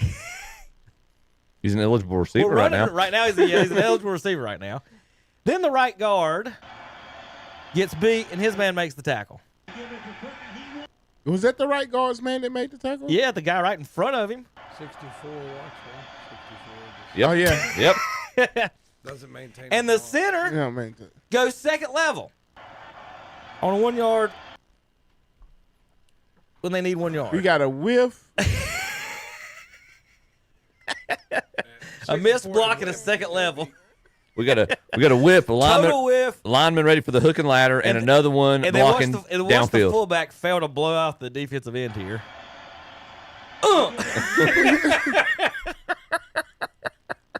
So, Will, I think the play call was okay. Like right here, he's got a lane. People blocked. Like if the guard touched him. And as you've been pointing out, that's the number one defense in the league. That is true too. But you're pretty good when they don't block you. I'd be number one if you didn't touch me every down. That one had me laughing because they were blaming the quarterback and the coach about that. Texans. That was the Texans. In the all red. I was watching I was looking at some of the tweets of that game. Mm-hmm. And Will, what's his name? Will. Their linebacker there. Rogers? Will Compton. What is his name? I don't know. He's a junior. Will something junior. Okay. He chased the Bills quarterback. Josh Allen. Mm-hmm. Chased him down on a couple of plays, and it was talking about how good he's been, but he's not been recognized this season. Okay. So just one. Well, Tom, that's the only reason why can't nobody remember his last name. That's why they ain't been talking about it. Will, whoever Jr. Will just validated. Jr. All right, Tom said that, or not. Well, we get to the Browns will be starting Shedeur Sanders this week. Dion's boy is back and ready to start for the Browns. Ready to go. Ready to start it up. World Series, Super Bowl. Here they go. Not this year, probably. But Tom did mention earlier that his problem is that the offensive line for the Browns. And I just showed you some offensive line play for the Bills. I need some type of explanation. What in the world? On what this pass blocking scheme is here, Tom. For the folks on the radio, the right tackle's blocking somebody. The right guard's blocking nobody, and the center is blocking the right guard in the back on a pass protection. Meanwhile, Ray Lewis Jr. is coming wide open on a 6-yard gap in the middle of the field. It's Hayes. He basically didn't block the hash marks. So, Tom, you're probably right about the line not being good. You're probably right about the receivers not being good. And I said in the preseason, the one thing I did notice about Shedeur and also watching it Colorado, because he complained about their line a lot if you paid any attention to it, is he does run around quite a bit. And he does hold the ball longer than almost everybody in the NFL, according to that. And I do think that will be an issue. And like Tom said, the Raiders' defense this week did pretty good against the last quarterback that held it the longest. I can't remember which one it was. I saw the stat yesterday, but got a couple sacks against them. So a main key will be Shedeur getting rid of the ball earlier in his progression. So, Tommy, there's your Brown starting situation. You just hope he does well, right? And no Deshaun Watson has to show up the rest of the year. Correct? If I'm Deshaun Watson, I'm not playing behind that line. I wouldn't play behind that line. I mean, but the center is such an encouraging guy. Look at he's patting the right guard on the back, saying, "Good job." Yeah, man. well, we're so focused on what's going on over here on the right hand side of the line. Look at the left hand side of the line. You got 3 people there on 2 people, and 2 people are holding the one pass rush. I mean, there's 2 people in the blatant I'll hole. say this, man. Bill Callahan did a great job with that offensive line. You know, he went to to Tennessee, right? I think his son was I'm not sure. there, right? And it'd be nice to get him back, man. I mean, but that's just coaching right there. That's coaching. That's somebody's. I did read the center's got the line call on that, so there's your. That's who they're putting the blame on. Somebody obviously went the wrong way. I mean, when I remember years ago, I was at football practice and just going over all the offensive line calls. I think that people don't understand. It's more complicated. No, people don't understand how complicated every position is for the most part, other than the receivers. Just go take a left.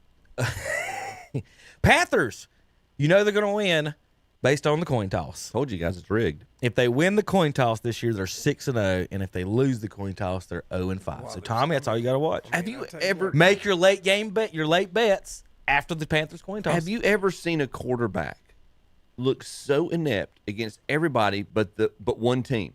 Bryce Young looks like a Pro Bowl quarterback. I mean, he had. I think he set the franchise record in yards for last week. Yardage thrown against the Falcons. I mean, if he could play the Falcons 17 times, they'd win the Super Bowl.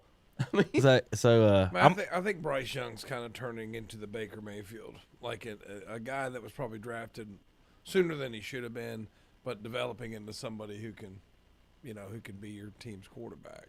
I mean, so he's not a cute little quarterback. No, Baker going to win the Super Bowl? No, Baker ain't going to win the Super Bowl. But he's.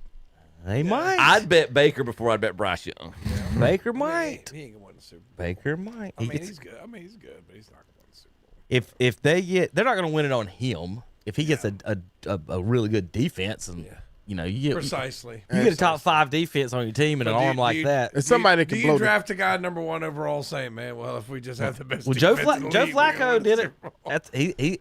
Joe Flacco just won 1. Aaron Rodgers won 1. Number 1 overall, was he? No. Okay, that's what I'm saying. I mean, you get that guy in where did he go? He's like 7th or 8th. Flacco or 16th. What pick? Yeah. How about Lawrence Taylor? I can't play it because he slips a few words in here. Shocking. But I'm going to play the clip on mute. 2 or 3 hours. For a little bit of it. So he says, I'm a big proponent of getting 2 or 3 hours of sleep before the game. This is the greatest linebacker ever talking about. I'm going to read it for you folks, for the folks on the radio. He's talking about showing up late to the games. And so he said he would just come in whenever. And he'd come in late to the games. And but one game he was talking about, he woke up and it was a Monday night game, or it was a Sunday night. It was when they first started doing Sunday night games, and he had never played in a Sunday night game. He thought it was Monday night. So he's saying, I'm sitting there driving around. I go past the stadium. That's a bunch of cars at the stadium. I'm like, what's everybody doing here? Turns on the radio. He said they're in the first quarter. No way. He just drove to the stadium. Well, he said he walked in with the first play of the second quarter into the game with 2.5 sacks. Here's my question. What is he doing driving around the Meadowlands, though, just randomly at night? Why is he not in NYC or something? LT. Yeah. Why are you in New Jersey at that point? I honestly, he might not even cuss in this one. Because I think I read that, and that's why I saved it. But it was funny to me. Like he said, I just showed up in the second quarter, got 2 sacks. All right, here's your report cards for your franchises. This is coach, owner, food, travel, weight room, and treatment of family. 1 through 32, grades A through F. Arizona came in dead last in everything. New England 31st. Cleveland 30th. Your Carolina Panthers 25th. In all those categories. Number 1 team, accommodations in the NFL, according to everyone, the Miami Dolphins, Minnesota 2, Falcons 3, Vegas 4, Chargers 5, Houston 6, Packers 7, San Francisco 8, Detroit 9, and Dallas Cowboys 10.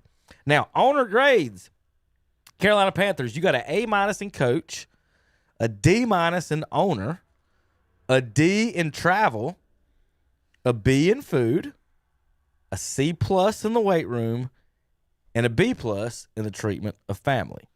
So I'm going to do a couple noticeables here. F- for the Cincinnati in treatment of family. How do you get an F-? You just failed horribly. Cincinnati also got an F in foods. They don't feed or treat their families well. Philadelphia and Buffalo got Fs in travel. See any other Fs? Arizona and New England with Fs in weight rooms. The Jets have the only F in ownership, although Carolina is one of 2 D-. So Carolina is tied for the second worst rating for their owner. And Carolina's owner came from Pittsburgh, who is rated as a D as well. So there's your grades. All right, Chip, what was our records last week? All right. Real quick, and sorry, flip back real quick for we didn't overall records in college. I didn't say that. Kevin's leading us all by 2 games in college, 86 and 50. I'm 2 games behind, 84 and 52. Will, Terry, Zach, and friends, 73 and 63. Tom's 2 games short of 500, 67 and 69. All right. Looking last week, guys, we had a pretty good week. Tom 8 and 6. The rest of us, Kevin, myself, Will, all tied 11 and 3 last week. So on the season, Kevin and I, for the second straight week, had the same record. I remain 1 game ahead of Kevin. I'm at 99 and 55. He's at 98 and 56. Tom fell a couple games back. He's 95 and 59. And Will, Terry, Zach, and friends, 86 and 68. All right, it's time for bad picks from last week, NFL style. Bad picks. Stand and cheer for the Panthers. Stand and cheer for the team. The pride of Falcons.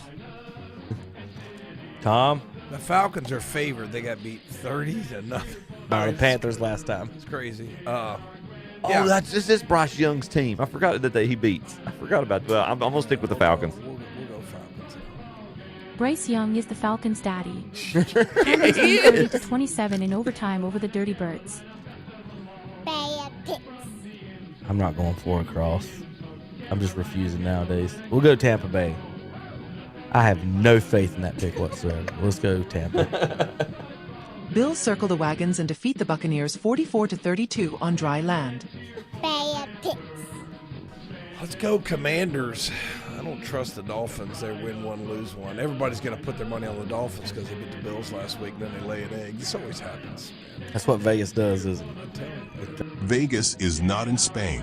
Dolphins win 16-13 over Washington. Bad picks. You like how I put the R in there? Pride of the NFC North, Chicago Bears at 6 and 3. If you ever utter those untruthful words out of your mouth ever in your life again, the first place Chicago Bears. Bad enough, first place. You can say the first place Chicago Bears, but the pride of the North, the NFC North, is never going to be the Chicago Bears. They have one thing on the he's turning into a terrier. 20 years from now. Packers won 20 years ago. Yep, that's exactly what Terry said When was the last time? about When was the last time? When was the last time? Exactly what I'm saying. You automatically is that enough talking? The Bears defense is not too good. Given a 27 game, the Vikings defense is slightly better. Given a 24. I was late. I wrote down the Bears. There you go. The Bears for Will. Tom? Basically, what you're saying is you agree with everything Kevin just said about it. The pride. Tom, who you got? Minnesota. Live. Tom, did you say Vikings, Tom? Minnesota. The pride of the NFC North. The Bears win in mini 19-17 over the Vikings skull. Bad picks. Tom, Mr. AFC Give me North. the Bengals in this game. At least Joe Flacco puts up some crazy numbers. Joe and Aaron combined for 315 passing yards in the Steelers' 34-12 win over the Bengals. Bad picks. Points a game. Will, who you got in this one? Their offensive line sucks. Give me the Chargers. Let's go Herbert and Harbaugh defeating Jags. Give me the Chargers as well on the road, cross country fly. I don't care. I think they're gonna get it going. Jaguars pounce on the Chargers with a 35-6 win. Bad picks. He was all bad. Will, Rams or Seahawks? Seahawks. We'll take Seattle on the road. Another Dre day. The Seahawks are grounded 21-19 in Inglewood. Bad picks. This is a critical stretch for Kansas City coming off the loss to Buffalo in the bye week. They look at the schedule. If they with the offense, the way the offense is going, they could potentially run the table the rest of the year. They have to start right here. I got the Chiefs. This is the number 3 defense versus the number 4 defense. Both giving up 17 a game. Will? Chiefs. Absolutely. Give me the Chiefs on the road in Mile High. Broncos buck the Chiefs in Mile High 22-19. Bad picks. I tell you what, the Eagles always find a way to win, don't they? Only 2.5 point spread. Let's go against the grain a little bit. Let's say the Lions go in there and get a win. Eagles find a way to win 16-9 at home over the Lions. Bad picks. Here we go. Here's the best. Well, every week we have a game like this, right? Oh, every week. Oh, this is a no-brainer. Da-da. Titans win at home. This is the game. This is the game that Brad Pitt. This is the game that's going to sneak in there. And they're going to say, Tom was right. That's either to start the show next week or end the show. Tom was wrong. Texans win 16-13 Close, over though. the Titans in the Oilers. They covered. Those are some bad picks. Those are some bad picks. It's really bad when you do that and they get beat like 51 to 0. I did that. I picked Purdue over Notre Dame. They got beat like 63 to nothing last year. It's like, All right. Steelers at the pride of the AFC North. Chicago Bears. Only favored by 2.5. $417 Jeez. is the lowest price ticket to see the Bears host the Steelers. They is really in proud of the Chicago. Bears this year. Mr. AFC North? Are you picking your former lover, Aaron Rodgers? He owns the Bears with the Packers. Yeah, and I'm gonna take him because I don't like the Bears. Tommy, who you got in this one? Bears. Chipper? This is I still own you team, isn't it? Now, this isn't the same Aaron Rodgers. I'm going the Bears. he sucks. I watched him against Los Angeles Chargers. He sucks. I'm going to pick. Makes me want to pick you now. I'm like, golly. Tom, just. I watched it on the big screen at the casino. It was actually kind of cool. Give me the Bears. I'll probably regret that one. Bengals hosting the Patriots. Drake May and the gang, 7-point favorites in Cincinnati, Ohio. Tom, I'll let you start this one. Flacco is healthy, so he'll keep both teams in the game. But I think the Patriots go in there and beat them. I think Cincinnati put a fork in them. They're done. Well, I'm going to park my car in Boston. Park my car. That is Patriots. the worst Boston accent I've ever heard. Nice job, Chip. Nice impersonation, Chip. Is this Matt Damon sitting next to us? Is Christian Bale with him? Oh my God! For the people on the radio, if you go watch the YouTube video, it's not Matt Damon. It might have sounded like it. But they're going to be surprised when they watch the video. We thought Matt Damon was in here. Whoa, what's going on? Will, don't take that. Chip, it was horrible. I could. So don't do it again. Yeah, it was horrible. It was horrible. I'm assuming that meant you were picking the Patriots. Yeah. Okay. I couldn't follow. Why would I say anything about Boston and pick Cincinnati? I thought you might be messing with him. So, but all right. I like what Vrabel's done. The Pats they've looked really impressive. I've got New England. Burrow is he starting? I know he's practicing. That's a good point. Flacco's playing. Flacco's starting. Mm-hmm. Patriots for the win. Patriots will win. It wouldn't matter anyway, probably. Giants at the Lions. 12 2.5 point spread. Do the Giants have a chance in this one, Will? Their defense is only giving up 27 a game for fourth worst in the NFL. You know, this would be one that I would not pick the Giants and they win this ball game. As bad as I want them to win this ball game, just for the sake of bad picks, I'm not going to pick them. I'm going to pick the Lions. Tommy? They let me down last week, but New York's terrible. No Dart. He's out this week. Lions win. Chip? No Dart, no head coach. No Scat Boo. I've got no Scat Cam. The other Cam. I got the Lions. They have not won a game on the road this year, the Giants. Give me the Detroit Lions for the victory. They surely they can win it. They might not cover, but surely they'll win that game favored by 12.5. All right. Will, make it quick. Skull Vikings, right? Go, Pack, go. Oh, okay. Vikings are in Lambeau. I can't get Will to pick the Vikings for some reason. Tommy? I don't trust a Michigan quarterback on the road. Packers. He's been awful. Chip? Yeah, except for one game. Yeah, I've got the Packers. And Minnesota's giving up 23 a game, about league average. Green Bay's defense is giving up 19 a game. They are 7th in the league Green in Bay defense. always wets the bed in a game like this, man, though. You know what I mean? In games, they got beat by the Panthers at home. Been doing it quite a bit they this year. got beat by Cleveland. Yeah. I mean, it's just... They've lost 3 games by scoring less than 15 points. I'll go Packers on this one. All right, next up. All right, Tommy, your Titans. Got you another chance to pick them.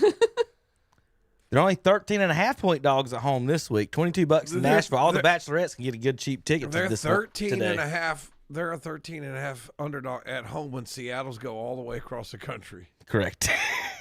What does that tell you? Tells you Tennessee sucks. Seahawks win. Seattle is 6th in defense. This is good. Will? I'm taking the Seahawks. Titans are 30th in defense at 27. Chip? Well, always have a game like this. No, I'm going with the Seahawks. Yeah, I was about to say That we was better a not. 5.5 point spread. That's This fair. is a 13. Fair. Colts at Chiefs. Chiefs favored by 3.5 at home. They got to win. Got to start winning. They got to win. The more they play, the more Tom looks like a genius. But the thing is, their defense is pretty good. They're 4th. It's their offense. Their Colts are 10th in defense at 20 points a game. New England, Kansas City giving up 18. Will, who's got in this one? Okay, so here's the problem. Here's the problem. Jonathan Taylor is killing it this year.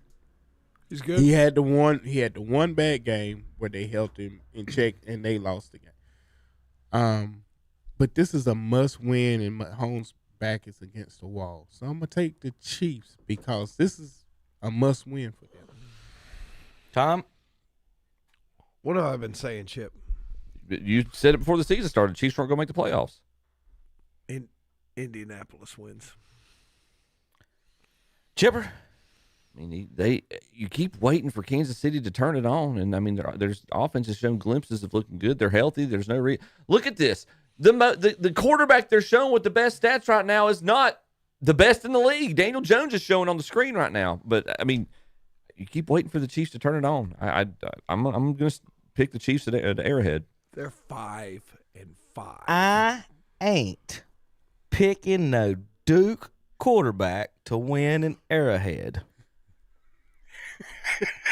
Chiefs 4-1 at home. I really hope that doesn't show up on the show They next week. They defeat that bug-eyed Blue I Devil. want to change my pick. They defeat that bug-eyed Blue Devil.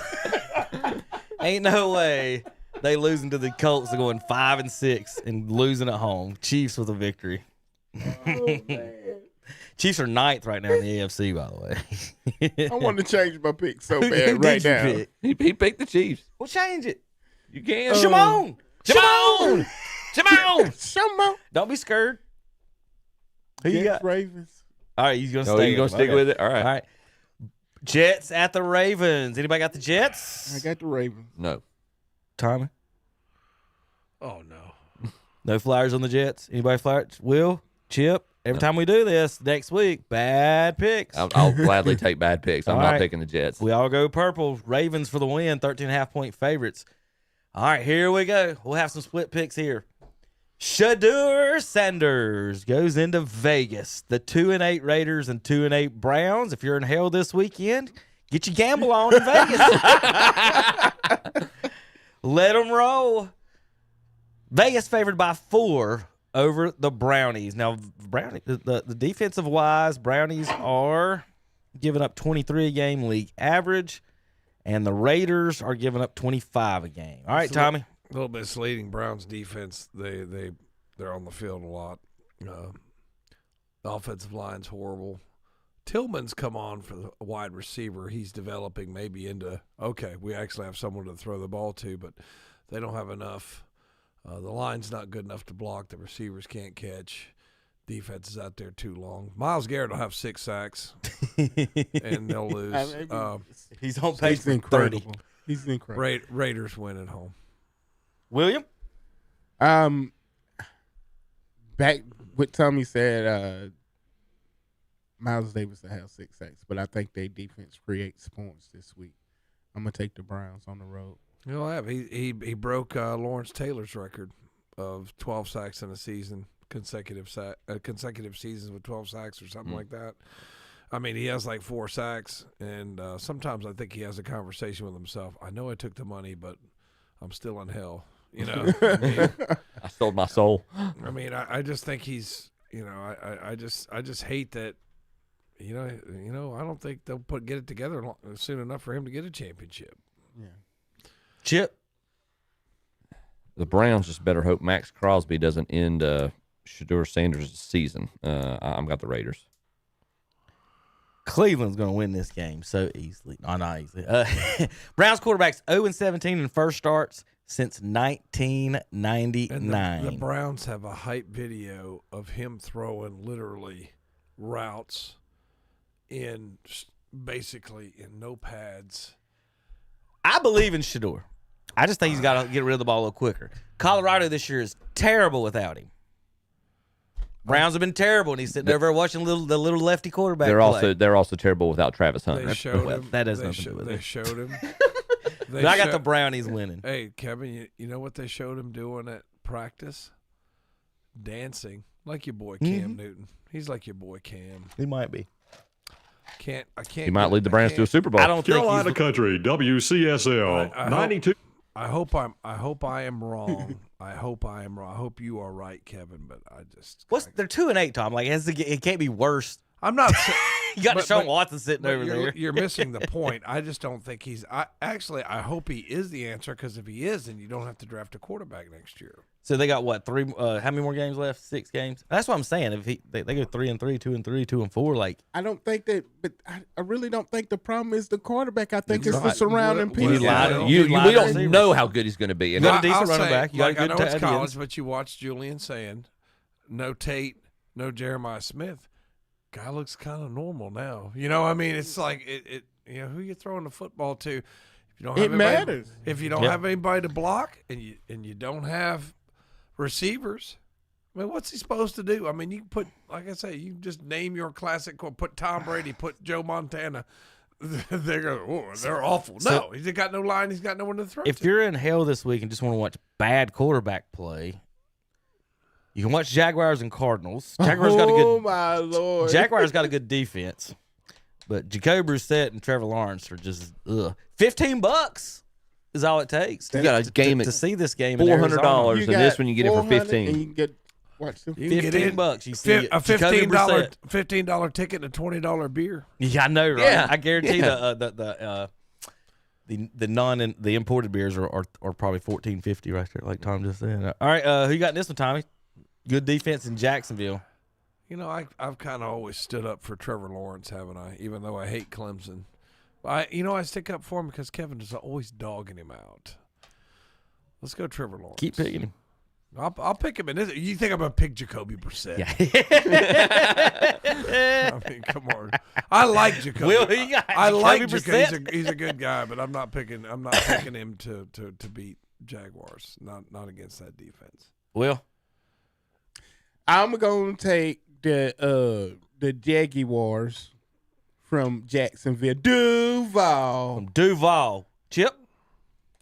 We're talking about good defense, the Jags. And we talking about Trevor Lawrence. Travis Etienne's playing pretty well for. That's what I was thinking for the Jags as well. Etienne is playing ball. Apparently, the Jags are Clemson pro, but I'm on with the Jags.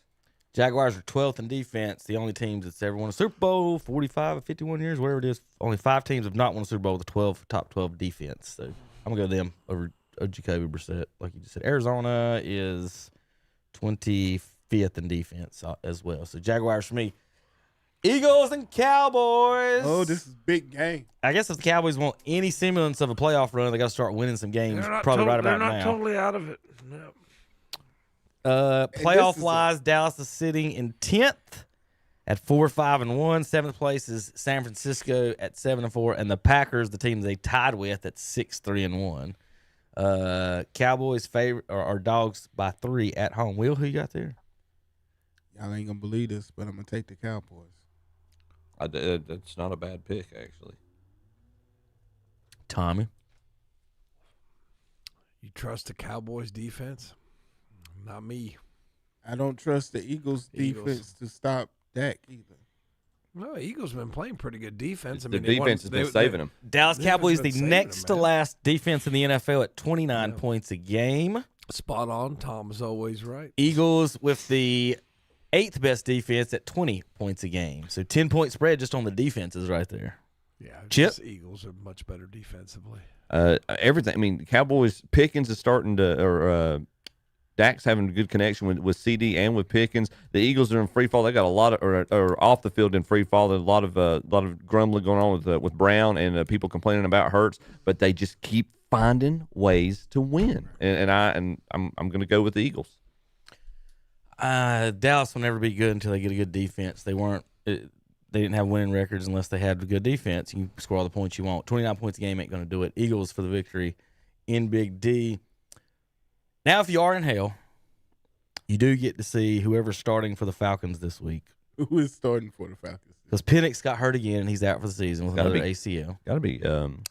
Is Kirk Cousins back in action? How would you not pay how would you not play the guy that you're paying $100 and I was about to say, I guess he's playing the highest paid backup in NFL history. They're in New Orleans today. Tom and Will have picked the Saints before during the season. I don't think me and Chip have. Chip, who you picking in this? And I'm still not. I'm going to pick the Falcons. Tommy? Falcons. Will? I'm going to take the Saints. I'm going to click on this Falcons depth chart before I say it out loud. Falcons, Kirk Cousins. His backup, Will? Easton Stick. A household name. Go ahead and say it. Go ahead and say it. Play that fucking music, white boy. I'm going Falcons as well over Spencer Rattler and the Saints. They're trying to get that number one. They're trying to draft Arch Manning. Yeah. Buccaneers at the Rams. Rams favored by 7. NFC Championship possible matchup right here. Chip, who you got? People are not talking about how they're finally starting to talk about how blame good Stafford and Devontae Adams, that connection is. Baker's going to have his hands full. I've got the Rams. Tom? Rams at home. Will? Hey, Rams, ain't no doubt about it. That connection, that four-mentioned connection. He just said ain't no doubt about it. Did you hear that? I know, and I pick the Rams every week, and I tell y'all that. Y'all just want to go 3 on me. Stafford's got 27 touchdowns, 2 picks. I like the Bucs. I love the Bucs, but he ain't got the weapons in the defense right now. Rams for the victory. Yep. Another possible NFC Championship matchup, Panthers and 49ers, Monday Night Football. It's quite possible. I'm serious. I'm not totally wrong. Yeah. You're not mathematically wrong. This ain't going to happen. Monday Night Football, right now, it would be... You just don't never know who's going to show up. San Francisco, the 7 seed. Panthers are not in the playoffs right now. Detroit's on the outside at 8 seed. Panthers the 9, Cowboys 10 in the NFC. San Francisco 7, Green Bay 6, Seattle 5 for the wild card. But they only got to catch Tampa they're half a game behind Tampa for the division. Are we going to be singing the Panthers fight song next week? Stand and cheer for the Panthers.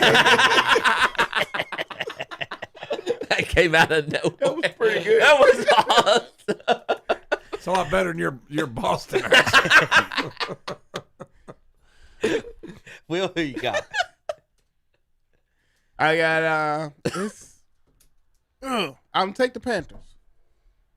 Chip.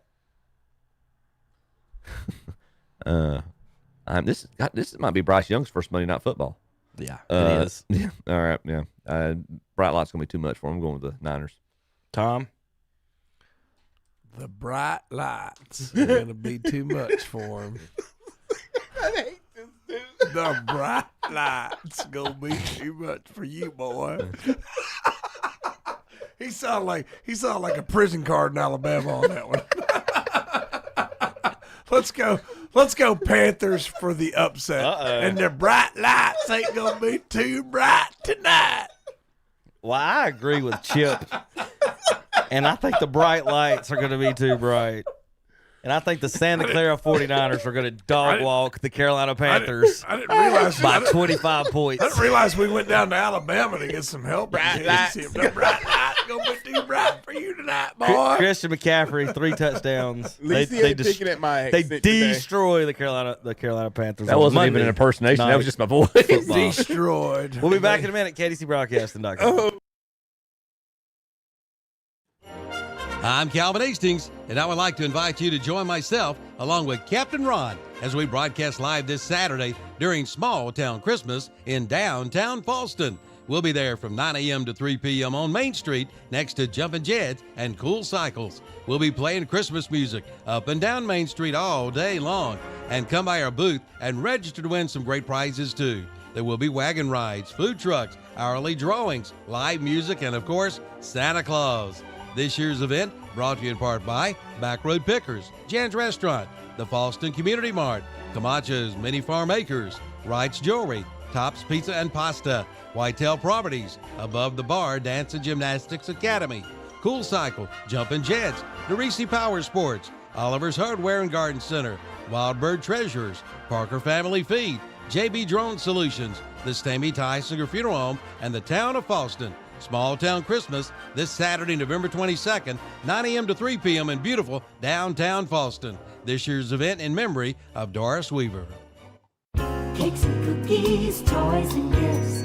It's the shopping event of the season, the Southern Christmas Show, November 14th through 24th at the Park Expo and Conference Center. Celebrate the 12 days of Christmas, a countdown of Yuletide cheer brimming with festive decor and seasonal magic. Buy tickets at southernchristmasshow.com. Online tickets courtesy of Craft Body Scan. Let's go to the Southern Christmas Show. The Black Friday sales event is underway at Marburger Chrysler Dodge Jeep Ram in Shelby. Unlock performance with $3,000 total cash allowance towards the purchase of select new vehicles in dealer inventory. Plus finance and get no monthly payments for 90 days on new 2026 Dodge Durango models. Unlock performance during the Black Friday sales event at Marburger Chrysler Dodge Jeep Ram, 1310 East Dixon Boulevard in Shelby. At some time or another, you've probably dreamed of moving into your new dream home. Key Builders in Lincoln is here to help make your dreams come true. They look forward to giving you your new key to your brand new home. Many floor plans to choose from. There's one right there for you. Be sure to visit the website at mykeybuilders.com or visit their office at 1459 North Aspen Street in Lincoln. Key Builders, a proud sponsor of local high school sports on the radio. Like them on Facebook too. First Federal Savings Bank. They've been serving Lincoln County and the surrounding counties since 1940. If you're looking to build your dream home, purchase a new home, or buy land, they have the products and services for you. At First Federal Savings Bank, they want to get to know you by name and build a relationship for generations to come. Give them a call at 704-735-0416 or visit the website at ffsb-nc.com. Member FDIC and equal housing lender. Someone will once again win a $1,000 Christmas shopping spree, and it could be you. The drawing will be held Monday, December 22nd. Register today at one of our local sponsors, including the 3500 Grill on Highway 18 north of Shelby, at Marburger Chevrolet, West Dixon Boulevard in Shelby, at Dellinger's Jewel Shop on West Mountain Street, Kings Mountain, at Lewis Feed and Western Store, Highway 321 South, Gastonia, at All Care Insurance on West Dixon Boulevard, Shelby, at Cummings Furniture on West Dixon Boulevard, Shelby, at Bell Farm Supply, Highway 216 outside of Kings Mountain, at Carfair Auto Sales on the Bessemer City Road in Gastonia, at Medical Arts Pharmacy on Grover Street in Shelby, and at Shelby Meat and Discount Grocery, South Lafayette Street in Shelby. The $1,000 Christmas shopping spree brought to you by KTC Broadcasting and WhatsAppShopper.com. For a complete list of sponsors, go to WhatsAppShopper.com. You can also register at Shelby Honda on Highway 74 East in Shelby. I'm Calvin Hastings, and I would like to invite you to join myself along with Captain Ron as we broadcast live this Saturday during Small Town Christmas in downtown Fallston. We'll be there from 9 a.m. to 3 p.m. on Main Street next to Jumpin' Jets and Cool Cycles. We'll be playing Christmas music up and down Main Street all day long. And come by our booth and register to win some great prizes too. There will be wagon rides, food trucks, hourly drawings, live music, and of course, Santa Claus. This year's event brought to you in part by Back Road Pickers, Jan's Restaurant, the Fallston Community Mart, Camacho's Mini Farm Acres, Wright's Jewelry, Tops Pizza and Pasta, Whitetail Properties, Above the Bar Dance and Gymnastics Academy, Cool Cycle, Jumpin' Jets, DeRisi Power Sports, Oliver's Hardware and Garden Center, Wild Bird Treasures, Parker Family Feed, JB Drone Solutions, the Stamey Tysinger Funeral Home, and the Town of Fallston. Small Town Christmas this Saturday, November 22nd, 9 a.m. to 3 p.m. in beautiful downtown Fallston. This year's event in memory of Doris Weaver. You are ready to ride with a 2013 Honda Odyssey EXL van at Oak Grove Auto Sales and Service. It's a local trade-in and dealer service, plus brand new tires, new timing belt, brand new water pump, sale priced at $84.95. Check it out today and be sure to get a free winter checkup on your vehicle. Check those tires, antifreeze, brakes, shocks, windshield wipers, lights, and more. And insurance work is always welcome. That's Oak Grove Auto Sales, Service, and Body Shop, 522 Oak Grove Road, Kings Mountain. Online at oakgroveauto.com and check with them for employment opportunities. Country Countdown USA. I'm Lon Helton, inviting you to join me as I count down the week's top 30, along with my co-host Cody Johnson, who gave us the news first about his brand new baby boy. JC Daniel, finally got my boy, and he and mom are here at the house, and they're healthy and happy, and it's been a wonderful experience. That's Cody Johnson this week on Country Countdown USA. Wednesday at 1 p.m. on WCSL, 92.9 FM, 1590 AM, and KTCBroadcasting.com. Here once again with the head Silverado guy at the undealership, Fred Caldwell Chevrolet in Clover, Martin McKinley, my man. 'Tis the season where we look at how we can do more for our communities, and that's why I want to take a second to talk about your involvement with Toys for Tots. Charlie, we are very proud to continue to be a drop-off location, and it's really simple. As you're out and about, just stop by the dealership and drop off a new, unwrapped toy. We'll take it from there. The goal is to bring joy and hope to kids who really need it this holiday season, and since 1947, Toys for Tots has done just that to the tune of over 700 million toys distributed to over 300 million kids. Now let's talk about Black Friday sales. There's no such thing. When it comes to tremendous pricing, every day is Black Friday at Fred Caldwell Chevy. Want some proof? How about this? The 2026 Chevy Silverado 1500, 0% APR for 36 months. Reach out to me anytime for all the details. My number is 704-534-1014. And together, let's drive to Fred Caldwell Chevrolet in Clover. That number again? 704-534-1014. Finance with JM Financial on approved credit. See dealer for details. CF Moto is clicking on all cylinders during their clearance sales event at Full Throttle Power Sports in Law. Get financing as low as 0% and up to $1,500 cash back on CF Moto models. And check out the Suzuki DRZ 4S motorbike with financing at 4.99% for 36 months. And the Yamaha Let's Ride sales event is underway. Get 0% for 60 months or $3,000 customer cash back. Full Throttle Power Sports, 100 Indian Walk-In Law, online at ncfullthrottlepowersports.com. 10,000 square feet of fun. We're talking about Nuggets Power Sports in Gastonia. Go-karts, dirt bikes, ATVs, and more. Golf carts, scooters, mini bikes, too. And listen up, mention this radio ad with your purchase, get a free helmet. That's a $100 value. They are your authorized Trailmaster and Supermoc dealer. You can lay away with 0% interest and no credit check. Financing is available. Remember, cash is king at Nuggets Power Sports. 5001 South York Highway 321 South in Gastonia. Like them on Facebook, too. That seems like it should actually be a real sport, guys. Yeah, but welcome back on that was Saturday soccer. morning. That was soccer golf you were watching there. Football, man. Go on, JP. I'm going to show you. I think that's like to be a very good sport. Real quick, is this coach paying off the ref? What's going on here? What you got there, boss? There you go. I'm going to put it in my pocket. He probably dropped his little marker or something, whatever he had. Maybe a whistle. I don't know. But coach, something out of his pocket into the ref's hands, and he puts it in his pocket. Will? Any speculation? Here's your weed you needed. Did you hear JP? I'm just saying. Hey, that might be the best. I wasn't expecting JP to say that he just witnessed a drug deal. Oh, JP.